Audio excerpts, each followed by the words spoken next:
Chapter 1207. The morning in the Rosaline region had arrived when the first ray of sunlight shone on the surface of the Kiwazong's river. Even though the hills in the distance were still shrouded in a thin layer of morning fog, the crisp chirping of birds could be heard from the forest behind the fog. It was so peaceful that it was hard to believe that a battle of life and death had taken place here just a night ago. If it were not for the caravan's broken carriages and the remains of the monsters that were exposed to the cold morning breeze, the number of corpses on the ground would have been much lower. But the number of corpses around the camp was much less than last night. Brendel ordered Nathaniel's men to bury the rest of the corpses in the nearby forest, leaving only 7 or 8 corpses that were relatively intact. After all, it was too eye-catching for more than 100 monsters to die here. If the Knight of Rosaline found them, there would be no way to explain it. Na Axion only thought of this after a while. He originally wanted to use this incident as a topic of conversation, but after that, he issued a gag order and strictly ordered his men not to speak of what happened that night. He lacked trust in his thugs and desperados, but when it came to their lives, they were definitely smart enough to use their brains. The people who had escaped the previous night were found one after another. Some of their corpses were found on the banks of the Chiao Sangze River. In fact, they were not far from the camp. They had not even run a few hundred meters before the monsters caught up and tore them apart. A few of them were lucky enough to escape, but they would not dare to return to Rosaline City in a short period of time. After all, the scavengers only had one way to deal with those who abandoned their comrades, and that was to chop off their limbs and throw them into the wilderness. These traitors would be wanted, and they would either have to live the rest of their lives incognito and leave this profession forever, or they would simply head to the swift plains and seek an opportunity to stand out in that chaotic region. Of course, there were even more people who chose to walk down this path and disappeared from people's sight forever. Brando watched as Na Axion and his men were busy digging holes in the forest. They then transported the corpses of the monsters in a carriage, threw them into the holes, covered them with soil, and used grass and shrubs as camouflage. Everything was done perfectly, as if they often did this kind of thing. As for what they buried, it was hard to say. Anyway, it was definitely not the corpses of monsters. In fact, Brendel did not think that there was a need to go through so much trouble. He just wanted to avoid as much trouble as possible. If Rosaline's knights really found out, then it was not a big deal. Even if Rosaline's lord was Rosaline's lord, what could he do to him? Of course, he could see that Na Axion and his men were trying to please him. But this was also good. Sometimes, respect was better than gratitude, especially for these desperados. Around 7 or 8 o'clock, the sun began to shine brightly, dispersing the fog, but the caravan still showed no signs of leaving. That was because Na Axion and his men were still arguing about how to get to Rosaline. Too many carriages were damaged, and they could not transport all the black crystals. Since the attack the night before, no one wanted to stay in the wilderness, but they could not bear to throw away the extra black crystals. This predicament made these scavengers feel troubled. They first approached Mr. Liu, hoping to borrow a carriage from him, but Mr. Liu rejected them without hesitation. So they could only give up. After all, these desperados did not dare to bargain with a swordsman in the celestial realm. Brando could easily help these people. After all, he had the floating sphere that Tada gave him, which was a spatial equipment of a higher grade than the dimension hole. Not to mention a few tons of black crystals, he could even store the entire convoy in it effortlessly. However, he did not say anything because he knew very well what these smugglers were like. Whether they were in Erewhon or the border between Madara and Nine Phoenix, all of them were notorious and had a bad reputation. Why would a normal person do this? Although they had saved his life, he had also saved their lives, so they could be considered to be even. Just the debt of their lives was enough to make them die 10,000 times over. Even death could not wipe out their crimes. However, Brendel would not go on a killing spree just because of this. He did not consider himself a judge. Even if the Silver Queen's beliefs were different from his, it was because she had schemed against him and the people around him. He had no choice but to retaliate. Maybe these people deserved to die, but it was not up to him to judge them. At least, they did not expect him to take the initiative to help them. Besides, using the things that Miss Tada gave him to help these people was a blasphemy to Brando. He glanced at these guys who were arguing with each other and began to feel a little impatient. Initially, he was hoping that these local bullies could bring him into Rosaline City, but now he had to find a more direct way. He found Mr. Liu and Huang Hua and told them that he was in a hurry. This time, Mr. Liu did not refuse at all. They told him that they had wanted to leave long ago, but were waiting for him to make a decision. This made Brando feel a little flattered, but he also knew that this kind of respect came from the fear of the powerful strength that he had displayed last night. Although the Jade Phoenix family did not need his help, under the circumstances where there was no conflict of interest, anyone would understand the difference between being on good terms with a powerhouse and offending one.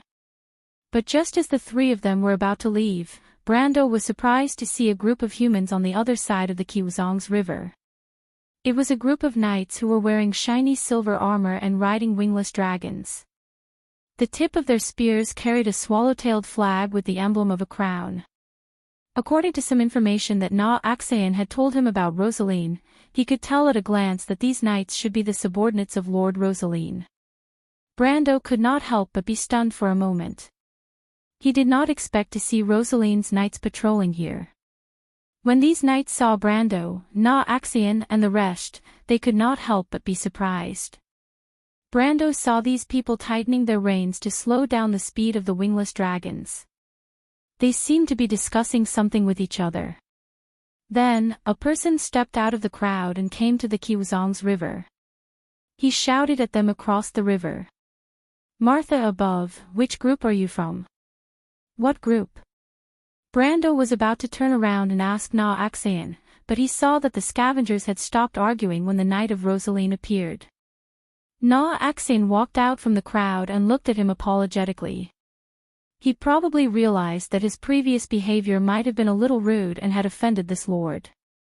However, greed could always blind people. For desperados like them, there was nothing they could do about it. He walked past Brando and looked at the knight on the other side of the river as if he was trying to figure out who they were. However, it was a little difficult to do this with a full body armor and an airtight metal mask. In the end, he could only answer tentatively, "I am Na Axayan, the Na Axayan of Pan Linda, the lords on the other side." "Camel Na Axayan, so it's you. Oh my God, we thought you were not coming back." Before the leading knight could answer, his men behind him started to clamor. Some of them even opened their masks, revealing unshaven and weather-beaten faces. However, Brando noticed that their eyes were shining. Most of them were scanning the carriages of the caravan like some greedy reptiles inspecting their treasures. Na Axayan's eyesight was not bad either. He could not help but curse when he saw the situation. He knew that he was going to have to pay a huge price this time. Although in Rosaline's territory, the army and the smugglers mostly maintained a tacit understanding in private, and as long as they crossed the Kiwazong's River, the army would not confiscate the smugglers' goods. After all, the overlord of Rosaline also knew that the prosperity of his territory was inseparable from the scavengers. However, it was a little different this time. First of all, the business on the dark road had been completely cut off. Perhaps these knights were not afraid of killing the goose that laid the golden eggs. After all, there would be no more chickens or eggs from now on. Secondly, the most important thing was that many of his carriages were damaged. He had no choice but to ask for help from these knights, which gave them an excuse to extort a sum of money. When the strange monsters attacked, Na Axayan could not wait for the Rosaline knight to appear in front of him immediately. However, at this moment, he could only curse his bad luck. He could only hope that they did not appear. He glanced at Brando and Mr. Liu and could not help but feel a little regretful. If he had not offended these lords earlier, he might have been able to rely on them to say a few words. He hated himself for being too greedy. However, at this moment, the knight on the other side of the river noticed Brando and the others. It was hard not to notice that although Rosaline was close to the Nine Phoenix, he was not a Nine Phoenix. At least, the equipment and style of these knights that Brando saw were not much different from the knights that he had seen in Erewhon and Cruz. There might be some differences in the decorative style of their clothes, weapons, and armor, but they were generally more of a Western-style knight. But these knights were not white people with obvious characteristics like Curlutz or Farnesane. In fact, they were shorter, had thick brown hair, and darker skin. They were more similar to Nazin and the others, but Brendel could tell at a glance that there was a big difference between them and Brendel. Therefore, at a glance, they could see Mr. Liu and Huang Hua, who were dressed very strongly in the aura of the Nine Phoenix. Needless to say, their black hair and black eyes were enough to be eye-catching in any place other than the Nine Phoenix. Secondly, Brando, foreigner, was even rarer than the Nine Phoenix people. After all, there would still be merchants and swordsmen from the Nine Phoenix coming and going in Rosaline. The people from Cruz and Erewhon were rarely seen in 10,000 years. Chapter 1208. The knight was stunned. The people of the Nine Phoenixes were of a higher status even in Rosaline and Swift Plains, so why would they mix with these scavengers? Even though he knew that Na Axayan was half Nine Phoenix, he was a fugitive and had nothing to do with the Nine Phoenix bloodline. As for the foreigner, he could not help but take a few more glances at him. Even though the person beside the Lord was also a foreigner, he seemed to be different from this young man. But as soon as he met Brendel's gaze, he almost fell off the dragon's back. At that moment, he seemed to have an illusion, as if the whole world was spinning and was about to be sucked into the depths of the young man's eyes. He jumped in fright, thinking that there was something wrong with his body. But at the very least, his eyes no longer dared to wander back and forth between them. He only asked Na Axayan loudly, these people are all your subordinates? Na Axayan turned to look at Brendel and the others. He knew that the other party had already noticed Brendel and Mr. Liu. He thought for a moment and replied, "Yes, my lords. They are the new subordinates that I recruited for this mission. You know how dangerous the underworld is right now." The knight could not help but laugh coldly. "Na Axayan, are you crazy? Do you know the consequences of harboring an unknown person into Rosaline?" Na Axayan's heart skipped a beat. Of course, he knew, but he had his own plans. Previously, they had left a bad impression on Brando, and whether or not they could change this impression depended on this gamble. He was indeed gambling because if Brando did not accept his kindness, then his fate would be a little worrying. He swallowed a mouthful of saliva and licked his lips. "Nate, my lords, I dare not lie to you." The knight immediately scolded him. They were not idiots, so how could they let this guy lie with his eyes wide open? However, the leader of the night calmed down. He knew the temperament of the vultures on the underworld very well. They would not act unless they saw a rabbit. These people would not dare to offend the Lord of Rosaline. Na Axayan was so stubborn that he obviously had something to rely on. Thinking of this, he could not help but look at Brando again. The terrifying experience from before had reminded him to be cautious. He obviously did not expect that his caution at this moment would at least save him a huge trouble. Just as he was about to ask something, he saw the young man on the other side of the river walk behind Na Axayan and gently pat his shoulder. Axayan, on the other hand, was stunned. He turned to look at Brando and almost thought that he had misheard. "My lord, what did you say?" "There is no need to hide it. Tell them the truth, but remember not to tell them what happened last night. I will not help you, and I will not offend the knight for you. If you want to settle them, at least half of the goods in your carriage, do you understand?" Brando repeated. Seeing that Na Axayan was stunned, he added softly, "Don't be too greedy. This is good for you. You should know that money or your life is more important." Na Axayan pursed his dry lips and nodded in a daze, as if he was thinking about the meaning of Brando's words. However, at the critical moment, he finally showed the decisiveness of the underworld scavengers. He nodded heavily and said, "I will listen to you, my lord." Brando nodded. In fact, he could see that the Rosaline Knight's purpose was actually the goods in the carriage. The previous question was just an excuse. In the past, if someone bluffed in front of him and used him as an excuse to threaten and blackmail him, he might not be able to resist the urge to teach them a lesson. Just like what he did in the game. However, at this time, he calmed down. It was as if after the battle with the Dusk and the meeting with the Roman in the dream, he felt that his mentality had changed. His way of looking at problems seemed to have changed as well. In the past, he only wanted to realize his dreams and make up for the regrets of the past. However, at this moment, he felt more of a heavy responsibility. Just like the words that Ondina repeated to him time and time again, he used to think that Amandina was a little too old-fashioned and inflexible. Now that he thought about it, perhaps he was too naive and childish. There was no freedom in this world, especially for people who changed the fate of others. Recklessness was an irresponsibility because every decision you made was no longer a matter of a single person. If he did not understand this point, perhaps he would really lose Romain and everyone else forever. At this moment, he finally had the spirit of a lord that belonged to Tonajol and Abes. Just like the night before, he ordered Na Axayan and the others to bury the bodies of the monsters. If it was in the past, he would not have bothered to do such a thing. Because he knew that he was just a passerby and might never return to Rosaline. Naturally, he did not need to worry about whether his strength would be known and coveted by others. What kind of player would clean up the scene after killing the monsters? Even when he broke out of the encirclement in Fortress Reden, he did not do that. However, at this moment, the first thing that came to his mind was to be cautious. Only by being cautious could he better protect himself and the people around him.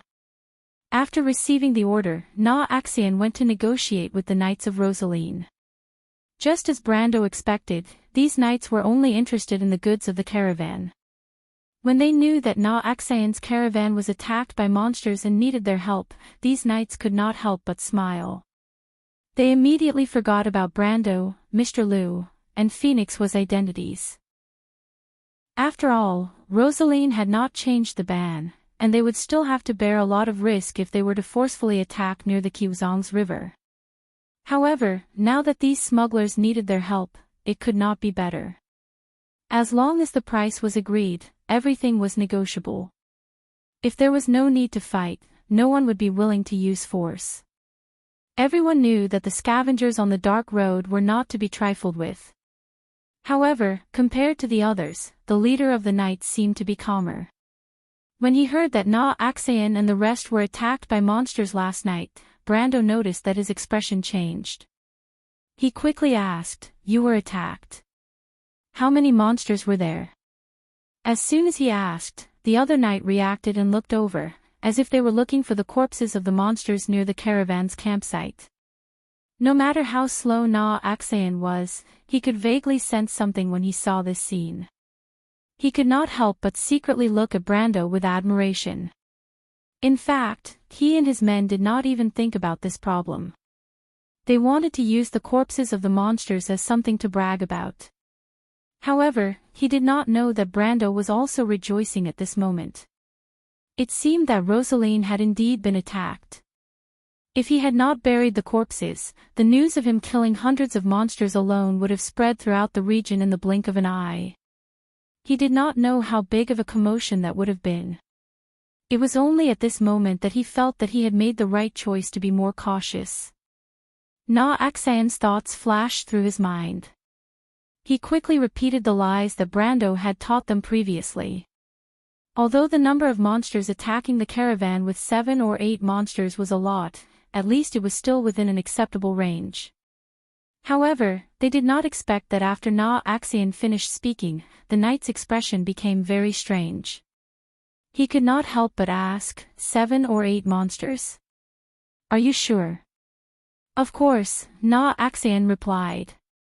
My lords, how could I joke about this matter with you? The corpses of these monsters are still here. I was wondering why there were so many monsters around Rosaline. Many.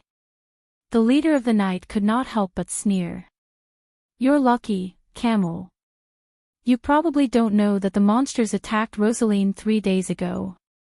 At least a few hundred monsters appeared south of the Kiwazong's river. If we had not run fast at that time, you wouldn't be seeing us now. It's good that I don't see you. Na Axian could not help but curse, but he did not dare to say this out loud. He only said in surprise, What did you say? The monsters attacked Rosaline. How is that possible? Don't they never cross the river? At this point, he could not help but look at Brando. This lord had guessed correctly again. Last night, he had told them that Rosaline might have been attacked by the monsters, but they did not dare to believe it at that time. This was because sometimes, habitual thinking was so scary. Brando's expression was normal. He only turned around and exchanged glances with Mr. Liu, who was not far away. In fact, he was not the only one who had guessed that Rosaline might have been attacked. Mr. Liu was the same. However, he knew even more clearly why such a thing had happened. The Twilight Dragon was not completely sealed by Miss Tata and the other two. Just as Bai had said, its will was trying to penetrate this world through the world's crystal wall. The Twilight monsters that were the vanguard would continuously arrive in Woned and attack the civilized world. In fact, from this moment on, the Twilight War of the Sixth Era had begun. The leading knight was telling Na Axian about what had happened to Rosaline during this period of time. However, his tone soon became a little strange, as if he had just realized something. Wait, damned camel, did you just say that you were attacked by 7 or 8 monsters? Of course, didn't I say that before? Na Axian was a little puzzled. He did not understand why the other party was bringing up the past. However, the knight looked at him fiercely and said, Damn it, how dare you joke with me? Your convoy was attacked by 7 or 8 monsters. Do you think you can live to see the next day? Na Axian could not help but be stunned. He suddenly realized that it was true. He and his subordinates seemed to have subconsciously accepted the fact that the young man had killed hundreds of monsters with a single sword strike. They had subconsciously forgotten that even if it was just one monster, it would be extremely difficult for them to fight against it. He seemed to have only just realized that even if it was just one monster, it should have the strength of a gold rank. Then this young man, who exactly was he? Na Axian seemed to be stumped by the question. He could not help but turn around and look at Brando with a strange expression. P.S. Today in the group, I wrote a little drama about Haru's welfare. Let's put it after the main text. I originally wanted to put it in the acceptance speech, but I realized that the acceptance speech was limited to 500 words. As for the cute boy or whatever, that was definitely not my intention. Of course, don't privately message me to ask for a book or anything, because I am a person with healthy thoughts and moral integrity.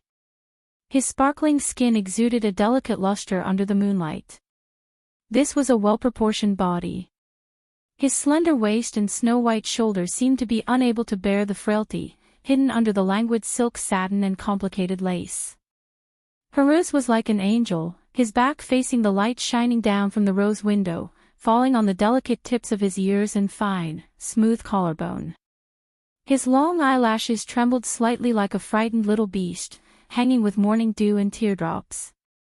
The little prince's face seemed to be dripping blood. He bit his pale lower lip and slowly lifted the luxurious and exquisite edge of the princess's long dress with both hands. The edge of the dress slowly rose, revealing a pair of slender legs, the color of mutton fat. The rose embroidered on the edge of the stockings like white jade exuded a mysterious color in the darkness, as if the mistress of the manor was waiting for her most distinguished guest. The uniform and soft fat outlined the perfect curve all the way up, revealing the most charming seam between the stockings and the bottom of the dress. It flashed by and was enough to make people feel sorry. But when he looked past her ankles that were as delicate as a work of art, he saw her snow-white feet stepping on a pair of black round-toed leather shoes. The shiny toe of the shoes reflected the majesty of the rose arch window. There was a serene lily nailed to the belt, and the star-like flower buds were blooming under the moonlight. Her toes were clasped tightly, and a pink color appeared on the instep, reflecting the uneasiness in her master's heart. Teacher, is this okay? I can't breathe. The little prince's voice trembled slightly, mixed with the sound of small gasps. The belt is too tight. Brando commented with a professional eye, shaking his head and sighing, and, Rose, this is just a simple cross-dressing. Is there a need to be nervous as if I'm going to do something to you? I'm sorry, teacher. Chapter 1209. After Na-Axian's explanation, they understood that the scavengers had killed the monsters with the help of Brando and Mr. Liu. The Knights of Rosaline could not help but look over curiously. After all, no matter where they were, swordsmen of the celestial realm were rare. But that was it. They were the subordinates of Lord Rosaline and would not make a fuss over one or two celestial realm masters. After spending some time negotiating the price, the leader of the night, Kassav, finally led his men across the river from downstream. In less than 15 minutes, they arrived at the Kiwazong's river and met up with Brando and the rest. As they walked closer, Brando saw that the wingless dragons these people were riding were similar to the bipedal land dragons of the Cruise people. Perhaps they were of the same species, but these wingless dragons were covered in a layer of fluffy feathers, which made them more suitable for survival and reproduction in the low-temperature environment of high latitudes. The Knights of Rosaline walked past him with their heads held high. Their arrogant expressions were the same as the other knights he had seen in other regions, but Brando did not mind. He would not stoop to their level.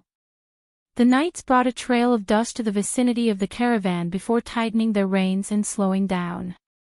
When they saw the mountain of black crystals in the camp, their eyes lit up and they whistled. Na-Axian hurriedly followed, afraid that these people would break the contract after seeing the wealth.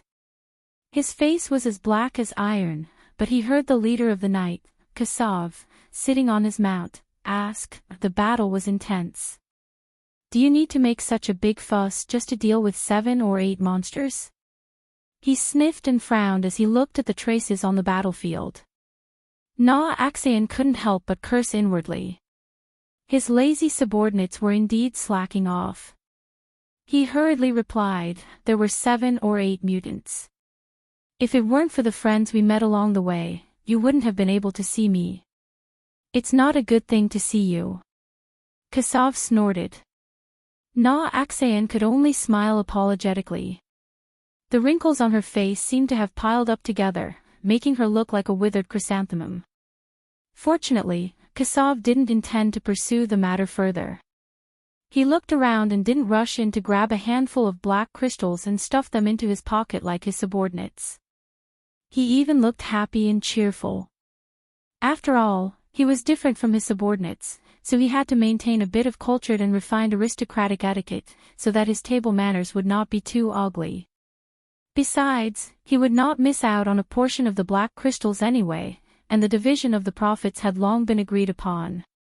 This time, it could be said that he had ruthlessly extorted a huge sum from the other party. He grabbed the reins and placed his gloved hand on the hilt of his sword. He looked at the scavengers in the distance with vigilance. Although he didn't think that these outlaws would dare to come and cause trouble for them, it was a matter of cutting off people's money after all. He knew very well what greed would do to a person. Fortunately, these trash were tactful today. They only looked at them from afar and did not intend to surround them.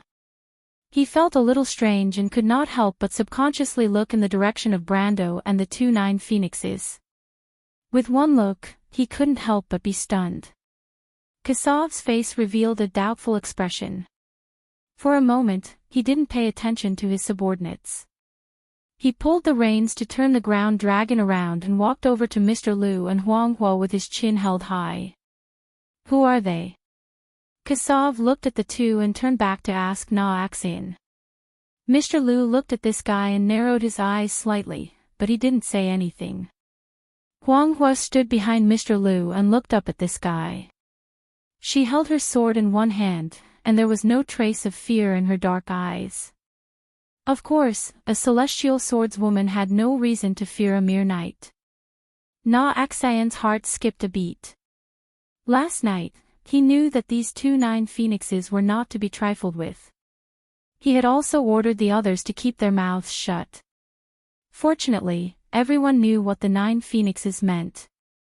They didn't need him to say anything to understand what could be said and what could not be said. But at this time, he was slightly nervous. He wondered if this guy had discovered something. He replied without leaving a trace, "They are my guests.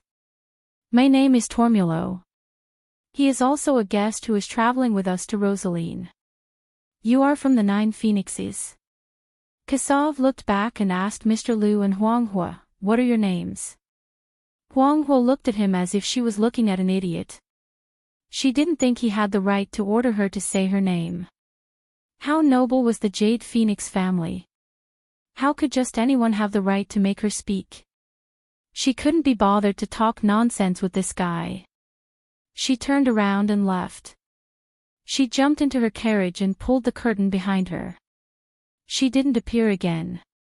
"You can go," Mr. Lu replied gently. "There is nothing here." Kassav couldn't help but feel a little suffocated. Judging from the other party's words, it was as if he had come to ask if they needed anything. Kassav's expression changed a few times, but he had a vague idea of what was going on. His intuition was rarely wrong. When these 2 people spoke, they were pampered and had a condescending attitude. This wasn't something normal people could have. It was very difficult to fake it without long-term training. Thinking of this, he couldn't help but think of a possibility.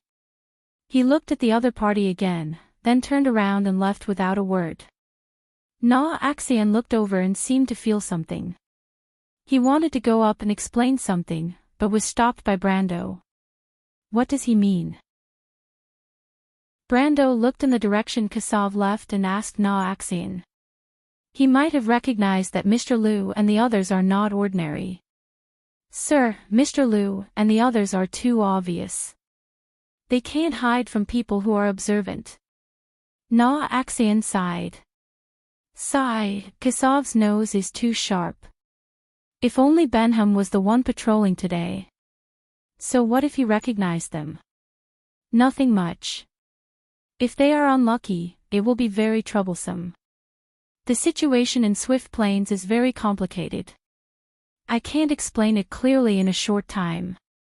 "Sir, but if Mr. Lu and the others get into trouble, I'm afraid we will also suffer." "Suffer?" Brando shook his head. Although he had calmed down a lot, he was not to the extent of being timid. He still didn't think that a mere Lord Rosaline could cause him to suffer. However, he obviously saw much further than this smuggler named Na Axian. In his opinion, Kassav had obviously sensed something, which was why he deliberately put on this show. This was because when Kassav first saw Phoenix Fire, there was an obvious change in his eyes. Although he concealed it well, it still couldn't escape Celine's eyes. There was obviously something wrong, but Brando didn't intend to take the initiative to say it. First of all, this was Mr. Lu and Phoenix Fire's own business. He didn't need to meddle in other people's business. Moreover, if they really got into trouble, it wasn't too late for him to intervene. The knights seemed to have ignored the existence of a foreigner like him, but this was good. Brando didn't intend to pay attention to them either. After they quickly finished dividing the loot, they temporarily lent a portion of the wingless dragons to Na Axian. With the help of these knights, the convoy finally got on the road again. At this time, the sun had already crossed the midline of the sky. Even though it was autumn, the sun was still scorching, shining on the banks of the Kiwazong's river. After the sun dispelled the fog, the visibility in the vicinity became extremely high. Brando rode on a horse borrowed from Mr. Lu, slowly walking alongside the caravan while paying attention to the surrounding environment. Compared to the eyesight of a normal person, he could easily see the ruins and wreckage of the charred village more than 10 miles away. In some places, there was still smoke rising in spirals.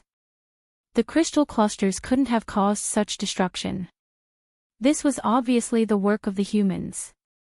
It seemed that the Rosaline people were planning to give up on this land. The strange monsters had defeated Madara in the south of the Bone Field, and now they had appeared in the east of the Kiwazong's River. The Rosaline people obviously didn't think that they were better at fighting than the spirits. It seemed that the Lord had long planned to retreat to the other side of the strait. It was just that this sudden attack had strengthened the Lord's determination. This was not a wild guess, but a reasonable speculation based on what Nashin and the others said. But now, it seemed that this speculation was not far from the truth. After Phoenix Fire returned to her carriage, she didn't appear again. She hugged her sword and closed her eyes slightly, as if nothing in the surroundings could affect her mind. The bumpy ride of the carriage did not affect Phoenix Fire's meditation. The ascetic training method of the Jade Phoenix was unimaginable to normal people. When they were meditating, they often needed to train under a waterfall that weighed thousands of pounds. Compared to that, the current environment was not worth mentioning. However, after 15 minutes, she suddenly opened her eyes.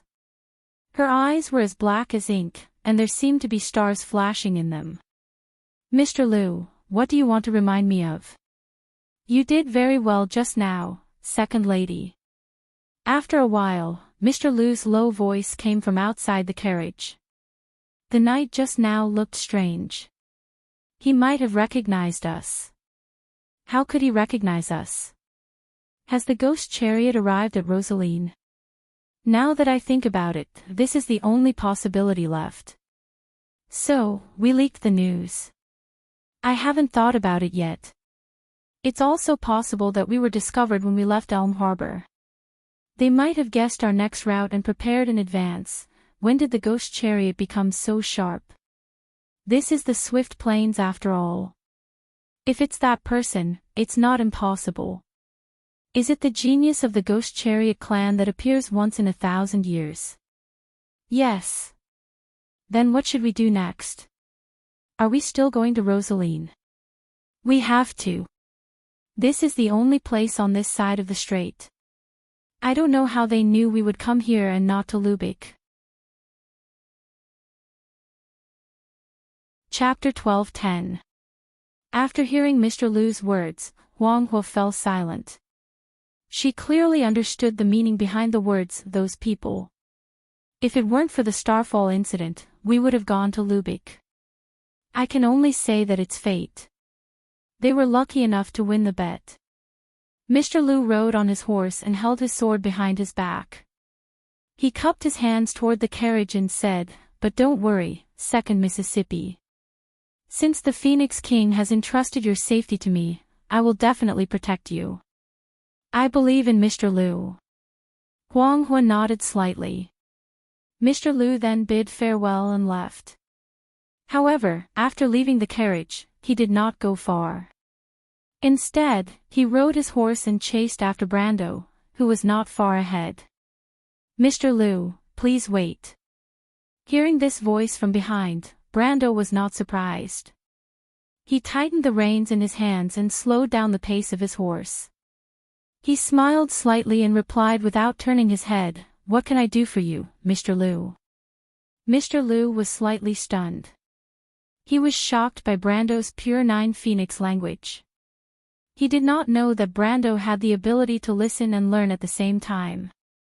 Moreover, this language was somewhat similar to the Chinese of the future. Brando was also very familiar with the grammar and the way of writing. At this moment, although he had just invested some skill points into this language, he was already very familiar with it. "Mr. Brando, have you lived in the Nine Phoenix before?" "Oh, no. But I have a Nine Phoenix friend in Erewhon.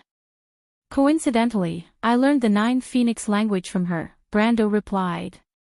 He was not lying. In his previous life, the only way for players in Erewhon to learn the Nine Phoenix language was through the Phoenix language. Naturally, he was no exception. However, in this life, he had actually only interacted with Yak's blind fiancé a few times. I see. Mr. Liu was enlightened. Mr. Liu, are you here because of what happened just now? Brando asked in return.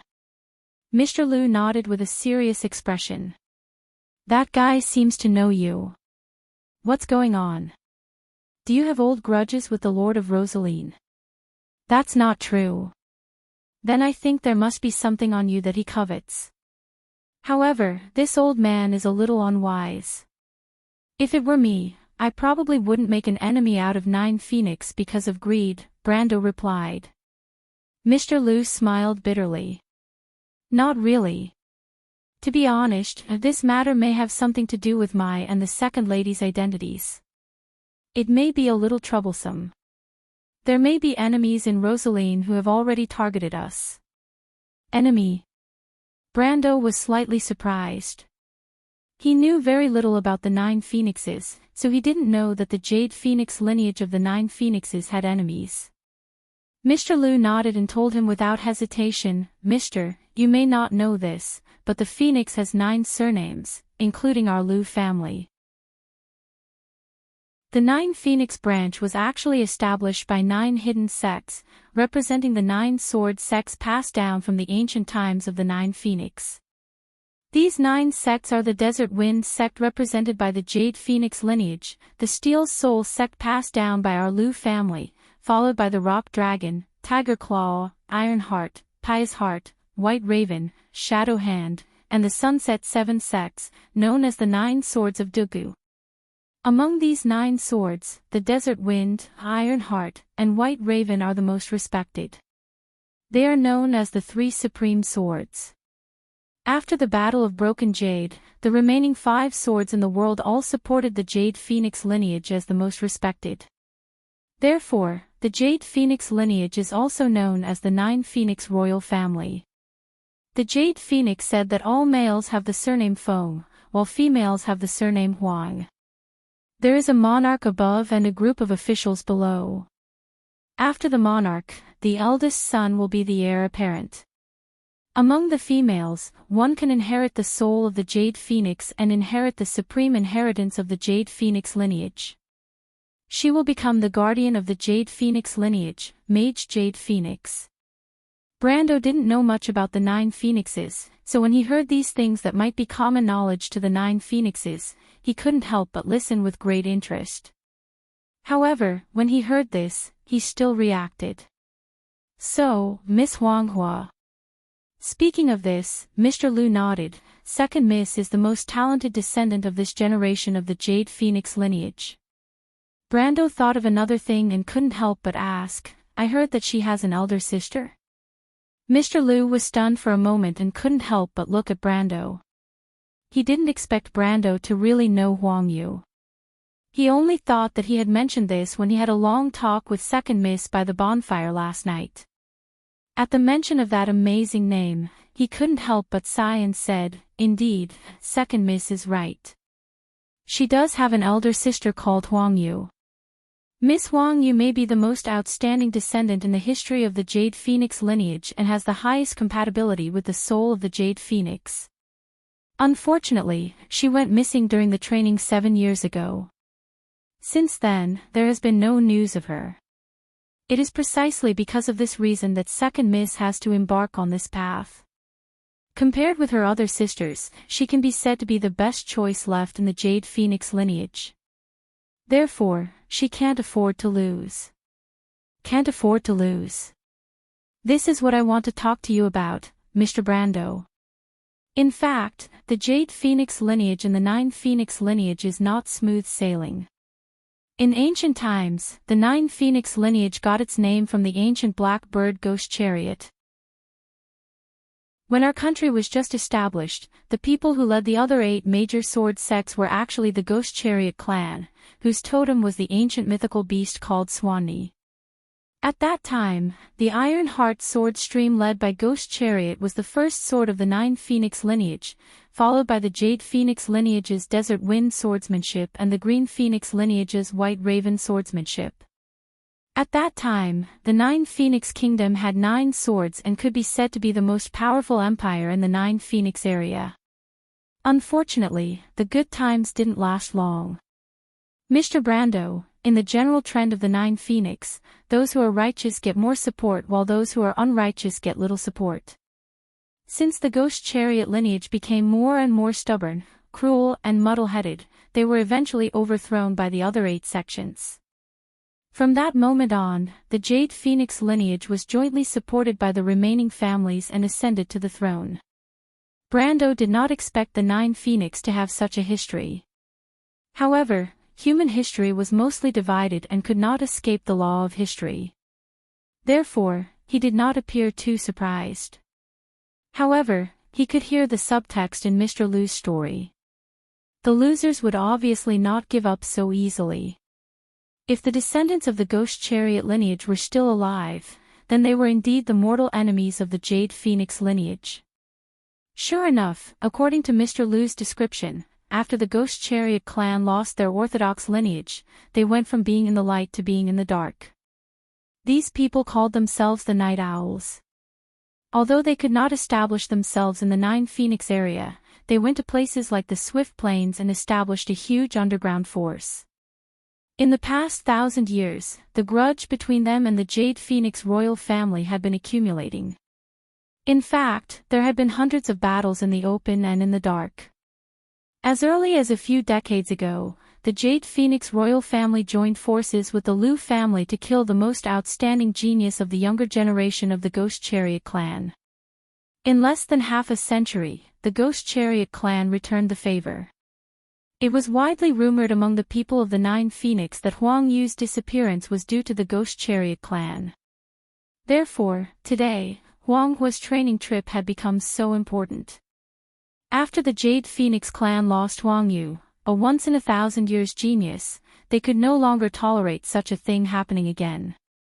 Therefore, according to Mr. Liu, Huang Hua's training trip should have been made an exception and entrusted to him, the most outstanding disciple of the Yunqing sect of this generation, to be her bodyguard.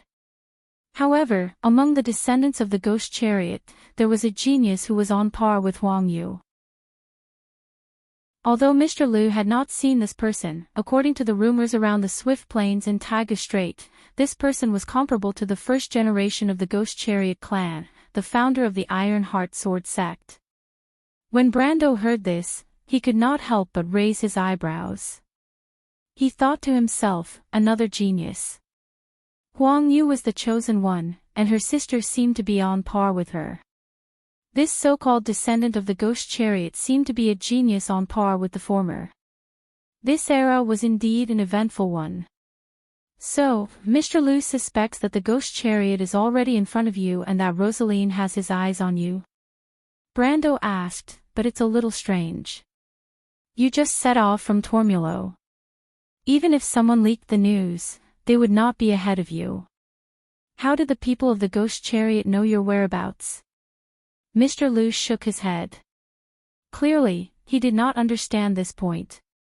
He only answered, Mr. Brando, the Ghost Chariot lineage has been operating in the Swift Plains for many years and is very powerful. This is also the reason why the Second Lady and I are unwilling to go back to Nine Phoenix through the Swift Plains. Now that they have arrived at Rosaline, it is impossible for us to avoid them. However, I am afraid that I will not be able to fulfill my promise and let Mr. Brando travel with us. Why? Brando asked. The grudge between the Ghost Chariot and the Jade Phoenix clan is an internal matter of Nine Phoenix. I am really embarrassed to let you get involved. Besides, although Mr. Brando is not afraid of these clowns, it is always troublesome to be targeted by the Ghost Chariot. The Jade Phoenix clan and I have no reason to let our guests get into trouble because of our family matters. Mr. Liu answered in a manner that was neither servile nor overbearing. This answer made Brando look at him in a new light, so much so that his impression of Nine Phoenix became much better. No matter what, this calm integrity was much higher than the Wone nobles that he had seen before. However, he did not comment on this. Although he wanted to help, he did not need to make a solemn vow. However, the chaotic situation in the Swift Plains and Nine Phoenix that Mr. Liu mentioned made him a little worried. After all, the Nine Phoenix Kingdom was not stable. In Mr. Liu's words, it was actually because of the competition for the throne that caused the outer regions of Nine Phoenix to be so turbulent. Thinking of the bloody competition for the throne in his memory, Brando had to reconsider his plan to go from Nine Phoenix to Erewhon. After all, Erewhon was facing the invasion of Madara and the arrival of the Twilight Will. He did not want to be involved in these disputes. In fact, he did not have much time to waste. He thought for a moment before asking, "Mr. Liu, do you want to go to Nine Phoenix?" Then, he asked, "Mr. Liu, if I want to go from Rosaline to Nine Phoenix and then return to Wound, which route is the most convenient?" Going through Madara might be an option, but it was always a last resort. Unlike what people imagined, crossing the Sea of the Dead Moon was definitely a huge project. The territory of Black Rose and Brahmanto stretched for tens of thousands of miles, and there were exits in all directions. After the war slate descended and re-established the order in Wound, relying on the method of determining direction in the past was likely to be troublesome. If one did not prepare in advance, no one knew where they would end up. Not to mention the other troubles that one would encounter during the trip. Chapter 12:11. So Mr. Brando only wants to use Nine Phoenix to return to Wound, Mr. Liu said. Then you don't have to go to Nine Phoenix. Elm Harbor also has merchant fleets going to Erewhon, Lubeck, and other places. Where is Elm Harbor? At Green Jade Hills. Rosaline has ships going there. That harbor is at the northern end of Taowu Strait, close to the Sea of Dim Light. It is ruled by a group of people from Nine Phoenix. Every March, April, September, and October, a large number of merchant fleets going to Lubeck, Madara, and Erewhon gather there with the help of the ocean currents. Is that place also under the influence of the ghost chariot? Mr. Liu was slightly stunned. He raised his head and used his remaining eye to look at the young man in front of him, only to see a confident expression on his face. As he tried to figure out the meaning of these words, he replied in a low voice, "Mr. Brando, the ghost chariot is fully developed outside of Nine Phoenix. They also have influence in Green Jade Hills, but they can't control everything because that place is very complicated. It is the headquarters of the Pious Heart sect and the Stone Dragon sect. The Red Jade Guards of the Scorching Sun Holy Temple protect the harbor. The ghost chariot people only dare to move in the dark, but they should have spies everywhere in the city. In that case, since Green Jade Hills is under the control of the Pious Heart sect and the Stone Dragon sect, it should have a much closer connection with Nine Phoenix than Swift Plains." Mr. Liu nodded. Green Jade Hills is actually Nine Phoenix's default sphere of influence in Taowu Strait. It is not only connected to Nine Phoenix by sea. In fact, there is also a land trade route through the deep stone mountains. In March, 2nd Miss, and I used this route to reach Elm Harbor. Is this route very dangerous? Brando asked. Not really, but it is not as convenient as the sea route. We left Nine Phoenix around the time of the Green Dragon's birthday ceremony and traveled day and night for almost a month before reaching Green Jade Hills. If we took the sea route, this journey would only take a few days. At this point, Mr. Liu seemed to have realized something. His single eye lit up slightly. He took a deep look at Brando, raised his hand, and cupped his fist in greeting. Thank you for your reminder, Mr. Brando. I was careless. Right now, it is indeed safer to return from the Green Jade Hills. Brando smiled. He waved his hand and said, I just want to hitch a ride. You think too much, Mr. Liu. However, I don't have anything valuable on me. In exchange, I will help you deal with those ignorant rascals. Mr. Liu was stunned when he heard this, and then he couldn't help but be overjoyed. He quickly flipped over and stood below the horse, bowing deeply to Brando. In his heart, he only knew that the so-called ship fee was just an excuse. Last night, when he saw the young man dealing with the monsters, 2 swords suddenly appeared in his hands. This proved that the other party must have a space-related storage item. How could such a person not be able to afford the fare? Therefore, when the other party said this, it was clear that he just wanted to help them. Mr. Liu was sincerely grateful because he knew better than anyone else the strength of this young man in front of him. Although he didn't know whether this young man was stronger or weaker compared to his teacher, he was at least a figure of the same level. A person who had reached the realm of Path, Supreme Realm. Such a person would rarely be tempted by external objects, so how could he easily make a move? He didn't know that Brando had only taken 2 years to reach this stage. He only knew that it was already a great honor for them that the other party could make such a request. His reaction gave Brando a shock. Although Brando did have a special favorable impression of the 9-headed phoenix and said this to help the 2 of them, his primary goal was indeed to hitch a ride. This was because he definitely wouldn't change his itinerary just to help the other party. Moreover, he didn't have the time to do so at the moment. However, compared to going to Rosaline to look for a ship, of course, it was more convenient to take the ready-made ship of the 9-headed phoenix royal family. As for the trouble of the Lord of Rosaline or some ghost chariot, did he need to care? He didn't want to be involved in this dispute, but that was based on the premise that the other party didn't find trouble with him. However, judging from the reaction of these knights, the ghost chariot obviously colluded with the Lord of Rosaline. They wanted to wait for Mr. Liu and Phoenix Fire in Rosaline City. Obviously, they would not only detain the 9-headed Phoenix royal family's ship, but they would also seal off the port. Since this was the case, he had to leave the port and head to Yu Harbor. Anyway, he would have a conflict with these 2 groups sooner or later, so he might as well help Mr. Liu and Phoenix Fire. Everyone had the same goal, so why not? Thinking of this, Brando also dismounted and helped Mr. Liu up. He said, "Mr. Liu, you don't have to do this. Since the ghost chariot has its eyes on you, they will definitely instigate the Lord of Rosaline to detain your ship and seal off the port. I am only helping myself by helping you." Mr. Liu quickly nodded. He wasn't a sentimental person, so he only cupped his hands again to Brando to express his gratitude. At the same time, he thought of something and said, "Since the ghost chariot discovered our whereabouts in Rosaline, they will definitely be able to guess our next itinerary. They might even intercept our fleet in the open sea." If it wasn't for Mr. Brando's reminder, I'm afraid the second miss and I would really be in trouble this time. If we head to Yu Harbor, will they also intercept us? Brando asked with a frown. It's not a big problem. They probably won't expect us to turn back. In fact, it was an accident that we were stopped by them in Rosaline. If it wasn't for the Starfall disaster, the second miss and I would have passed through Madara to travel to Lubeck. Mr. Liu waved his hand and answered calmly.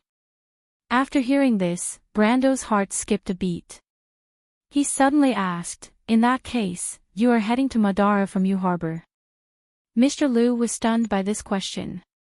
He probably didn't understand the meaning of Brando's question, but he still nodded and said, "Yes. Although we can also head to Lubeck from Yu Harbor, the Jade Phoenix lineage's training requires us to practice physically. Therefore, the second miss and I originally planned to cross Madara. Then, can the spy of the ghost chariot in Yu Harbor determine that your ship is heading to Madara?" No. Mr. Liu didn't expect Brando to ask this question. He shook his head and said, "The ship left in Yu Harbor is also the Huang family's own ship, not a merchant ship. We usually redraw our route after we go out to sea. The spy left in Yu Harbor definitely won't be able to guess where we are going." Then, could there be a spy on your ship? Brando asked again. Spy? Mr. Liu frowned, but still shook his head and said, "Even if there is a spy, he won't be able to send back information because the ship is still anchored in Sopalach." Brando knew that Sopalach was the name of a port in Madara, but he was not interested in this name. He replied, "In that case, you shouldn't have leaked the information before leaving U Harbor." Mr. Lu nodded. "I think so too. Then I have to remind you that the ghost chariot might be in cahoots with Madara." Mr. Lu was shocked. He subconsciously blurted out, "You mean, the ghost chariot found out about our itinerary through Lesotho?" "Who's Lesotho?" "It's a lich. It's the Lord of Sopalach." "No." Brando shook his head and said, "You misunderstood me. I'm talking about Madara, not a lord. What's the difference between them?" Mr. Lu's only eye showed a hint of confusion. In his opinion, the Black Rose of Brahmanto was formed by independent undead lords who hated each other. Although there was no lack of unusual creatures like the Dark Nobles of the Sea of Dead Moons who formed an alliance, that was only to fight against the strange creatures. A united Madara was obviously not within his scope of understanding. Brando understood that the Nine Phoenixes' understanding of Erewhon, Cruz, and even Saint Tossel might be far better than their understanding of the Colossus beside them. This was caused by the difference in the lag between the transmission of information by land and sea. Although Erewhon and other countries were further away from the Nine Phoenix, the things that happened a few months ago might be transmitted to the Nine Phoenix through the merchant fleet. However, in the vast land in the direction of Madara, there might not be anything new that could be transmitted to the Nine Phoenix even after a year and a half. Moreover, the core of the rising Madara was actually the 14 territories in the east of the Sea of Dead Moons that were adjacent to Erewhon, under the leadership of the Mercury Staff. After unifying the Sea of Dead Moons in the east, the Supreme of the Dark Kingdom had enough authority to command the Dark Nobles in the south of the Sea of Dead Moons. These changes happened slowly and quickly inside Madara, but to the outside world, especially to the outside world outside of Erewhon, the impact was not obvious. Therefore, it was normal that Mr. Lu did not understand that a huge empire was born on the banks of the Nine Phoenix. After all, in the course of the game, this empire also gradually began to have an impact on the Nine Phoenix after nearly half a century. At this moment, half a century ago, there were not many people in the Nine Phoenix who could be a prophet and predict what would happen decades later. However, Brando saw something strange from this incident. He replied, "You may not know, but the Mercury Staff has reappeared in Madara, and now this Dark Empire is being reunited under its unification. What I mean is, the one that the Phantom Chariot is colluding with is this united Madara, the Supreme with the Mercury Staff." "What?" Mr. Lu's expression suddenly became solemn. He clearly understood the difference between the former and the latter. He carefully recalled his trip with the second lady, and then connected it with Brando's reminder. His expression could not help but become more and more gloomy. "Mr. Brando, is what you said true?" His only eye flashed with a heavy light, and he could not help but confirm subconsciously. Chapter 12:12. Brando nodded and said, "If you are talking about the first piece of news, then according to what I know, it should be true. You should know that I am from Erewhon, and my country is being invaded by the Undead Empire. That is why I am so anxious to return to Wonde." "You can think about it carefully," Brando replied. "You and Miss Huanghua planned to go to Lubeck, but you turned back halfway because of the Fallen Star disaster. Even if you leaked the news at Elm Harbor, the Phantom Chariot should not have stopped you at Rosaline. However, it turns out that not only did they correctly judge the direction you went after leaving Elm Harbor, they also knew that you changed your plan halfway. You and Miss Huanghua traveled together, and no one else knew about this.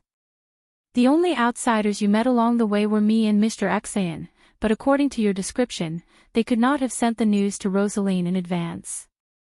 So, the only possibility is that the undead of Madara betrayed you."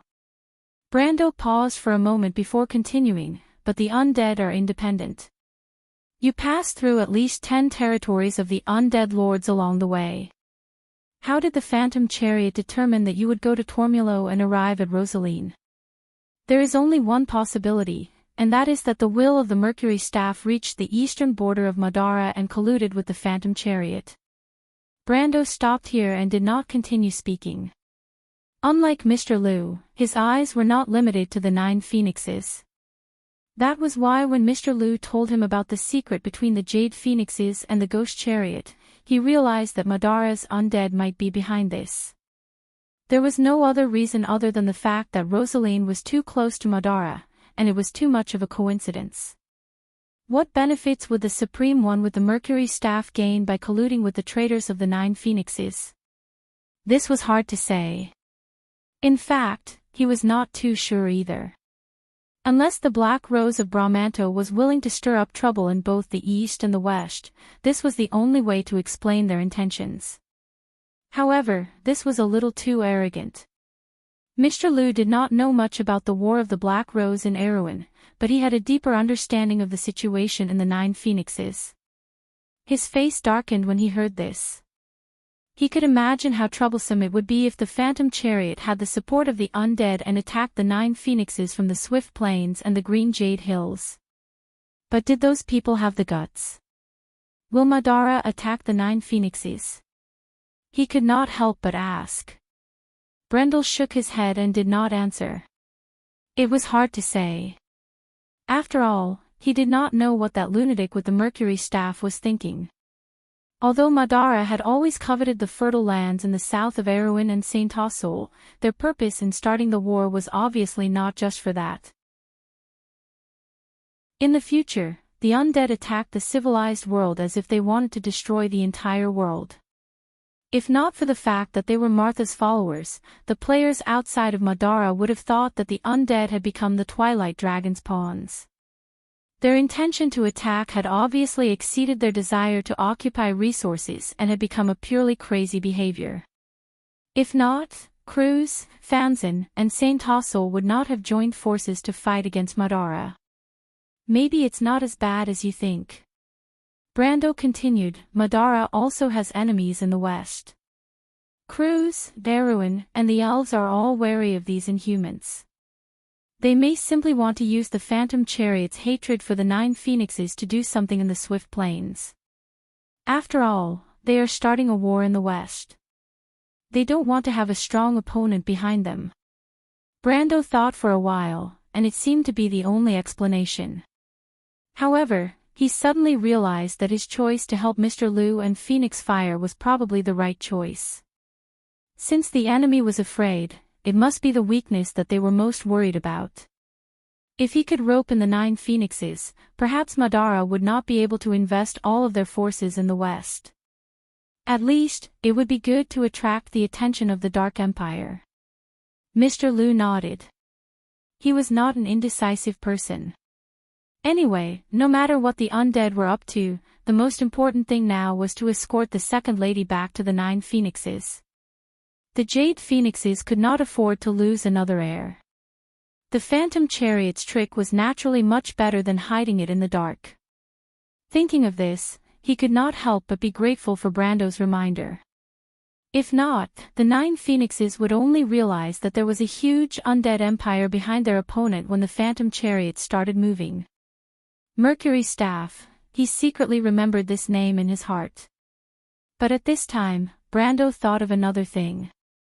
He suddenly asked, Mr. Liu, you and Miss Phoenix Fire originally planned to cross Madara to go to Lubeck. So, you should have a map of Madara. Brando was slightly surprised. Crossing Madara was not an easy task. Before the Mercury Staff was born, Madara was only a geographical name. This dark territory spanning tens of thousands of miles had countless undead and dark lords, each of whom ruled their own territory. Generally speaking, the Madara that Erewhon people were familiar with was actually only the east of the Sea of the Dead Moon. As for the Pine Mountain area, it was a very small part, but it was not impossible to say that this was the Black Rose of Brahmanto. This was because even in the heyday of the Dark Empire, the Supreme One did not really rule the entire Madara. In fact, she only controlled the fertile land of the Empire, and only needed to control these core territories to be called the Dead Moon Empire. In the remote areas of the Empire, even the players of the Empire might not know where they extended to. Only a few people had set foot in the land that ran through the Black Forest. The Bugis might have a complete map of Madara, but they had never made it public. It was not that there were no players who crossed the entire Madara. There were players who had done this before and after the Year of the Sparks. It took nearly half a year, including the time when they got lost. Brando obviously did not have the time to do this. Of course, he knew that some people of Nine Phoenix might have a map of part of the southern territory of Madara, because Nine Phoenix had always had land caravans that went to Lubic, the country of the desert. He just did not expect Mr. Liu and Phoenix Fire to have this idea. Mr. Liu was stunned for a moment and replied, "The royal family of Nine Phoenix has a detailed map, not only to Lubic, but also to the southern territory of Erewhon. However, that map was drawn more than 100 years ago, and we don't know if this map is accurate." Brando could not help but be overjoyed. He asked eagerly, "Do you have this map?" He was now at the peak of the Supreme Realm, only one step away from the strength of the Sage Realm. And because of his equipment and ridiculously high willpower attribute, in fact, his physical fitness was far beyond the standard of ordinary people in this realm. With his strength, if he had a precise map, he could travel day and night without rest. Perhaps it would be faster than taking a ship by sea. Unfortunately, Mr. Liu's answer disappointed him. It was because the other party had no intention of going to Erewhon, and the accuracy of the map was still questionable. So, in fact, they had only brought half of the map to Lubic. When Brando heard this, he could not hide his disappointment. However, he also knew that this was not something he could force. After all, not everyone was like those scholars who brought a carriage full of documents and maps when they went out. He shook his head and said to Mr. Liu, "Mr. Liu, I have a presumptuous request. If it's possible, can you give me a copy of your map? If it's really inconvenient, you can lend it to me for a few hours." He thought that if this was a royal treasure and it was inconvenient to make a copy, with his current memory level, it would not be too troublesome to redraw a map in his mind with the help of the system. Fortunately, after hearing his words, Mr. Liu did not hesitate to take out the map box from his sleeve and give it to him. He also said that he could look at it for as long as he wanted and that it would not matter if he returned it after making a copy. This saved him a lot of trouble. After the haze of Madara and the Ghost Chariot conspiracy was lifted, the two of them chatted happily along the way. Mr. Liu was quite interested in the local customs of Erewhon. When he occasionally mentioned it, Brando found that the Nine Phoenix swordsman was not ignorant of Wound. On the contrary, he seemed to be quite familiar with the relationship between Erewhon, Cruz, and other empires. This made Brando a little embarrassed, because in comparison, he knew nothing about the Nine Phoenix. In fact, it was not just him. In The Amber Sword, for almost all players, the Nine Phoenix was a mysterious country. First of all, not many people were willing to take a ship for a few months to go to a foreign country and adventure. Second, the merchant fleet of the Nine Phoenix was not always there. As Mr. Liu said, they usually appeared more often in March to April and September to October. At other times, it was rare to see the merchants of the Nine Phoenix anywhere in Wound. However, contrary to Brando, Mr. Liu was amazed by Brando's linguistic talent. According to him, Brando was as if he had lived in the Nine Phoenix for decades and was very proficient in many of the language habits of the Nine Phoenix. As for Brando himself, he thought to himself, "Haven't I lived in the Nine Phoenix for decades?" P.S. Some people say that the plot has been a little slow recently. In fact, it's mainly because I'm thinking about the future plot, so I don't dare to write too fast. Plus, after the end of a plot, the following plot needs some description and foreshadowing, so I've slowed down the plot for the time being. In addition, some people have asked about the 9 Swords of Solitude. It's like this. The Nine Phoenix was originally set up when the Amber Sword was first formed to introduce the expansion of D&D. In fact, there was originally a setting of the Cloud Nation, but I cut it. Therefore, the Nine Phoenix itself is built on this expansion book. There are a series of sects like the Desert Raven, of course. There will also be things like the Sword of the Sage and the Army's Sword. However, in the end, it is to serve the novel, so the setting may be different from the expansion book. In short, this book will prevail. Chapter 12-13. To the Nine Phoenix, the Green Jade Hills and the Swift Plains were only the periphery. However, to the Green Jade Hills and the Swift Plains, the Rosaline on the other side of the Tagus Strait was also only the periphery. The establishment of the Rosaline family could be traced back to the Long Cotton War of the Swift Plains. A group of war refugees escaped the Tagus Strait by boat and landed on the barren land east of the Sea of the Dead Moon. They built a settlement there and prospered. After the war ended, some of the first batch of people returned home and brought back information from the other side of the strait to the Swift Plains. Then, the two sides of the strait had simple trade relations. However, due to the lack of land, these relations had always been the embellishment of the Golden Sea route. The second development of the Rosaline family came from the defeat of the Rosaline family in the Swift Plains. The defeat in the war forced the previous Rosaline leader to lead the remnants of his army across the Tagus Strait to preserve themselves.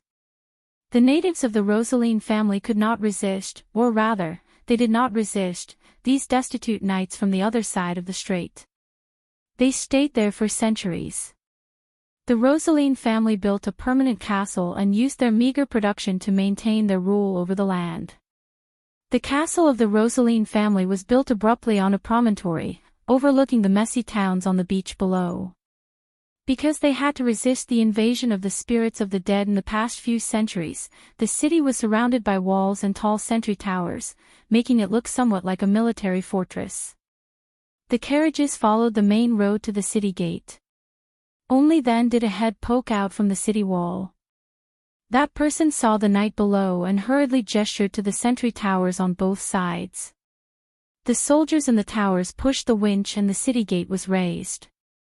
After entering the city, the tense nerves of Rosaline's knights immediately relaxed.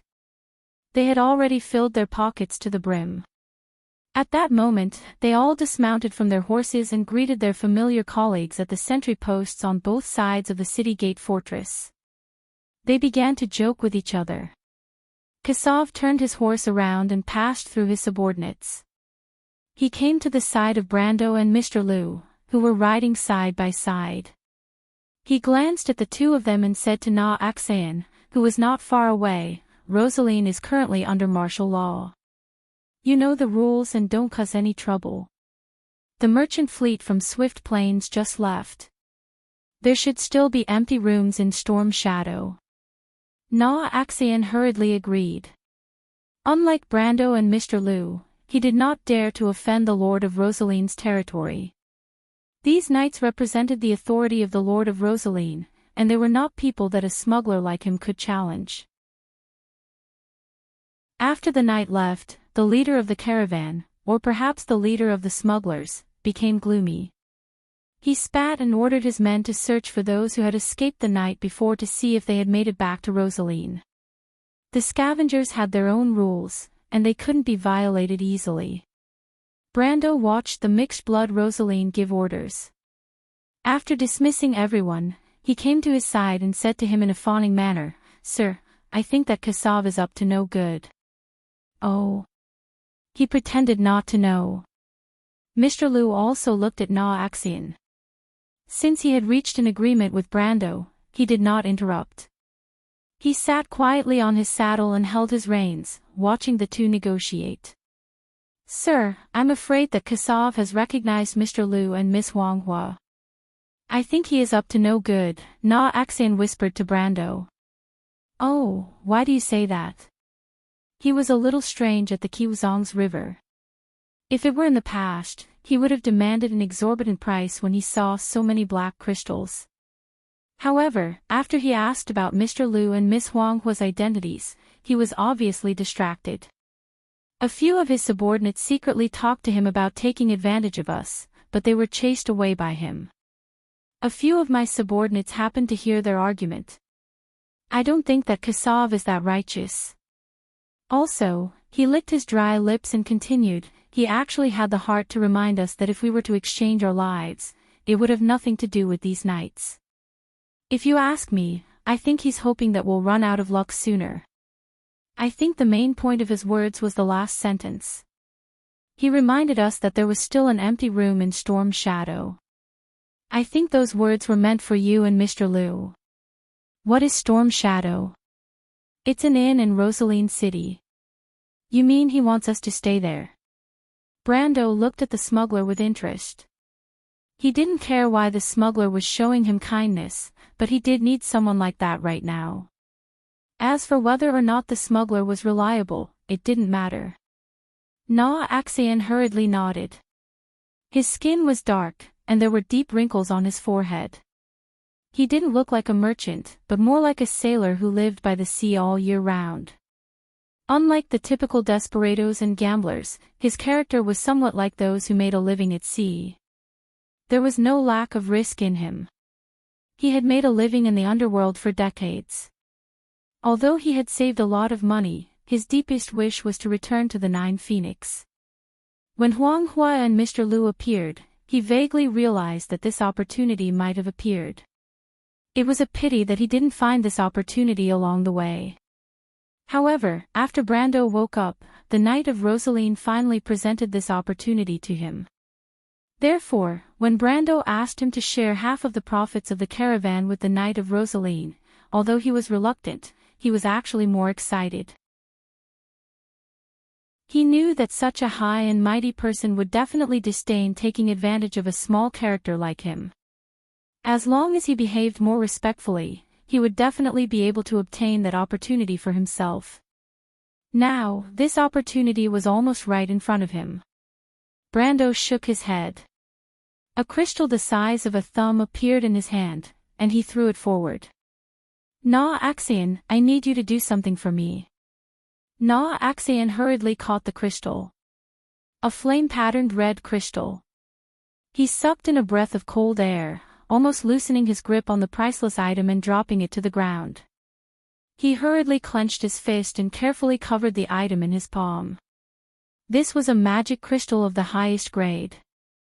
There was no magic crystal of this grade in Rosaline. Just this one was worth half a carriage's worth of black crystals. However, this magic crystal was a little troublesome.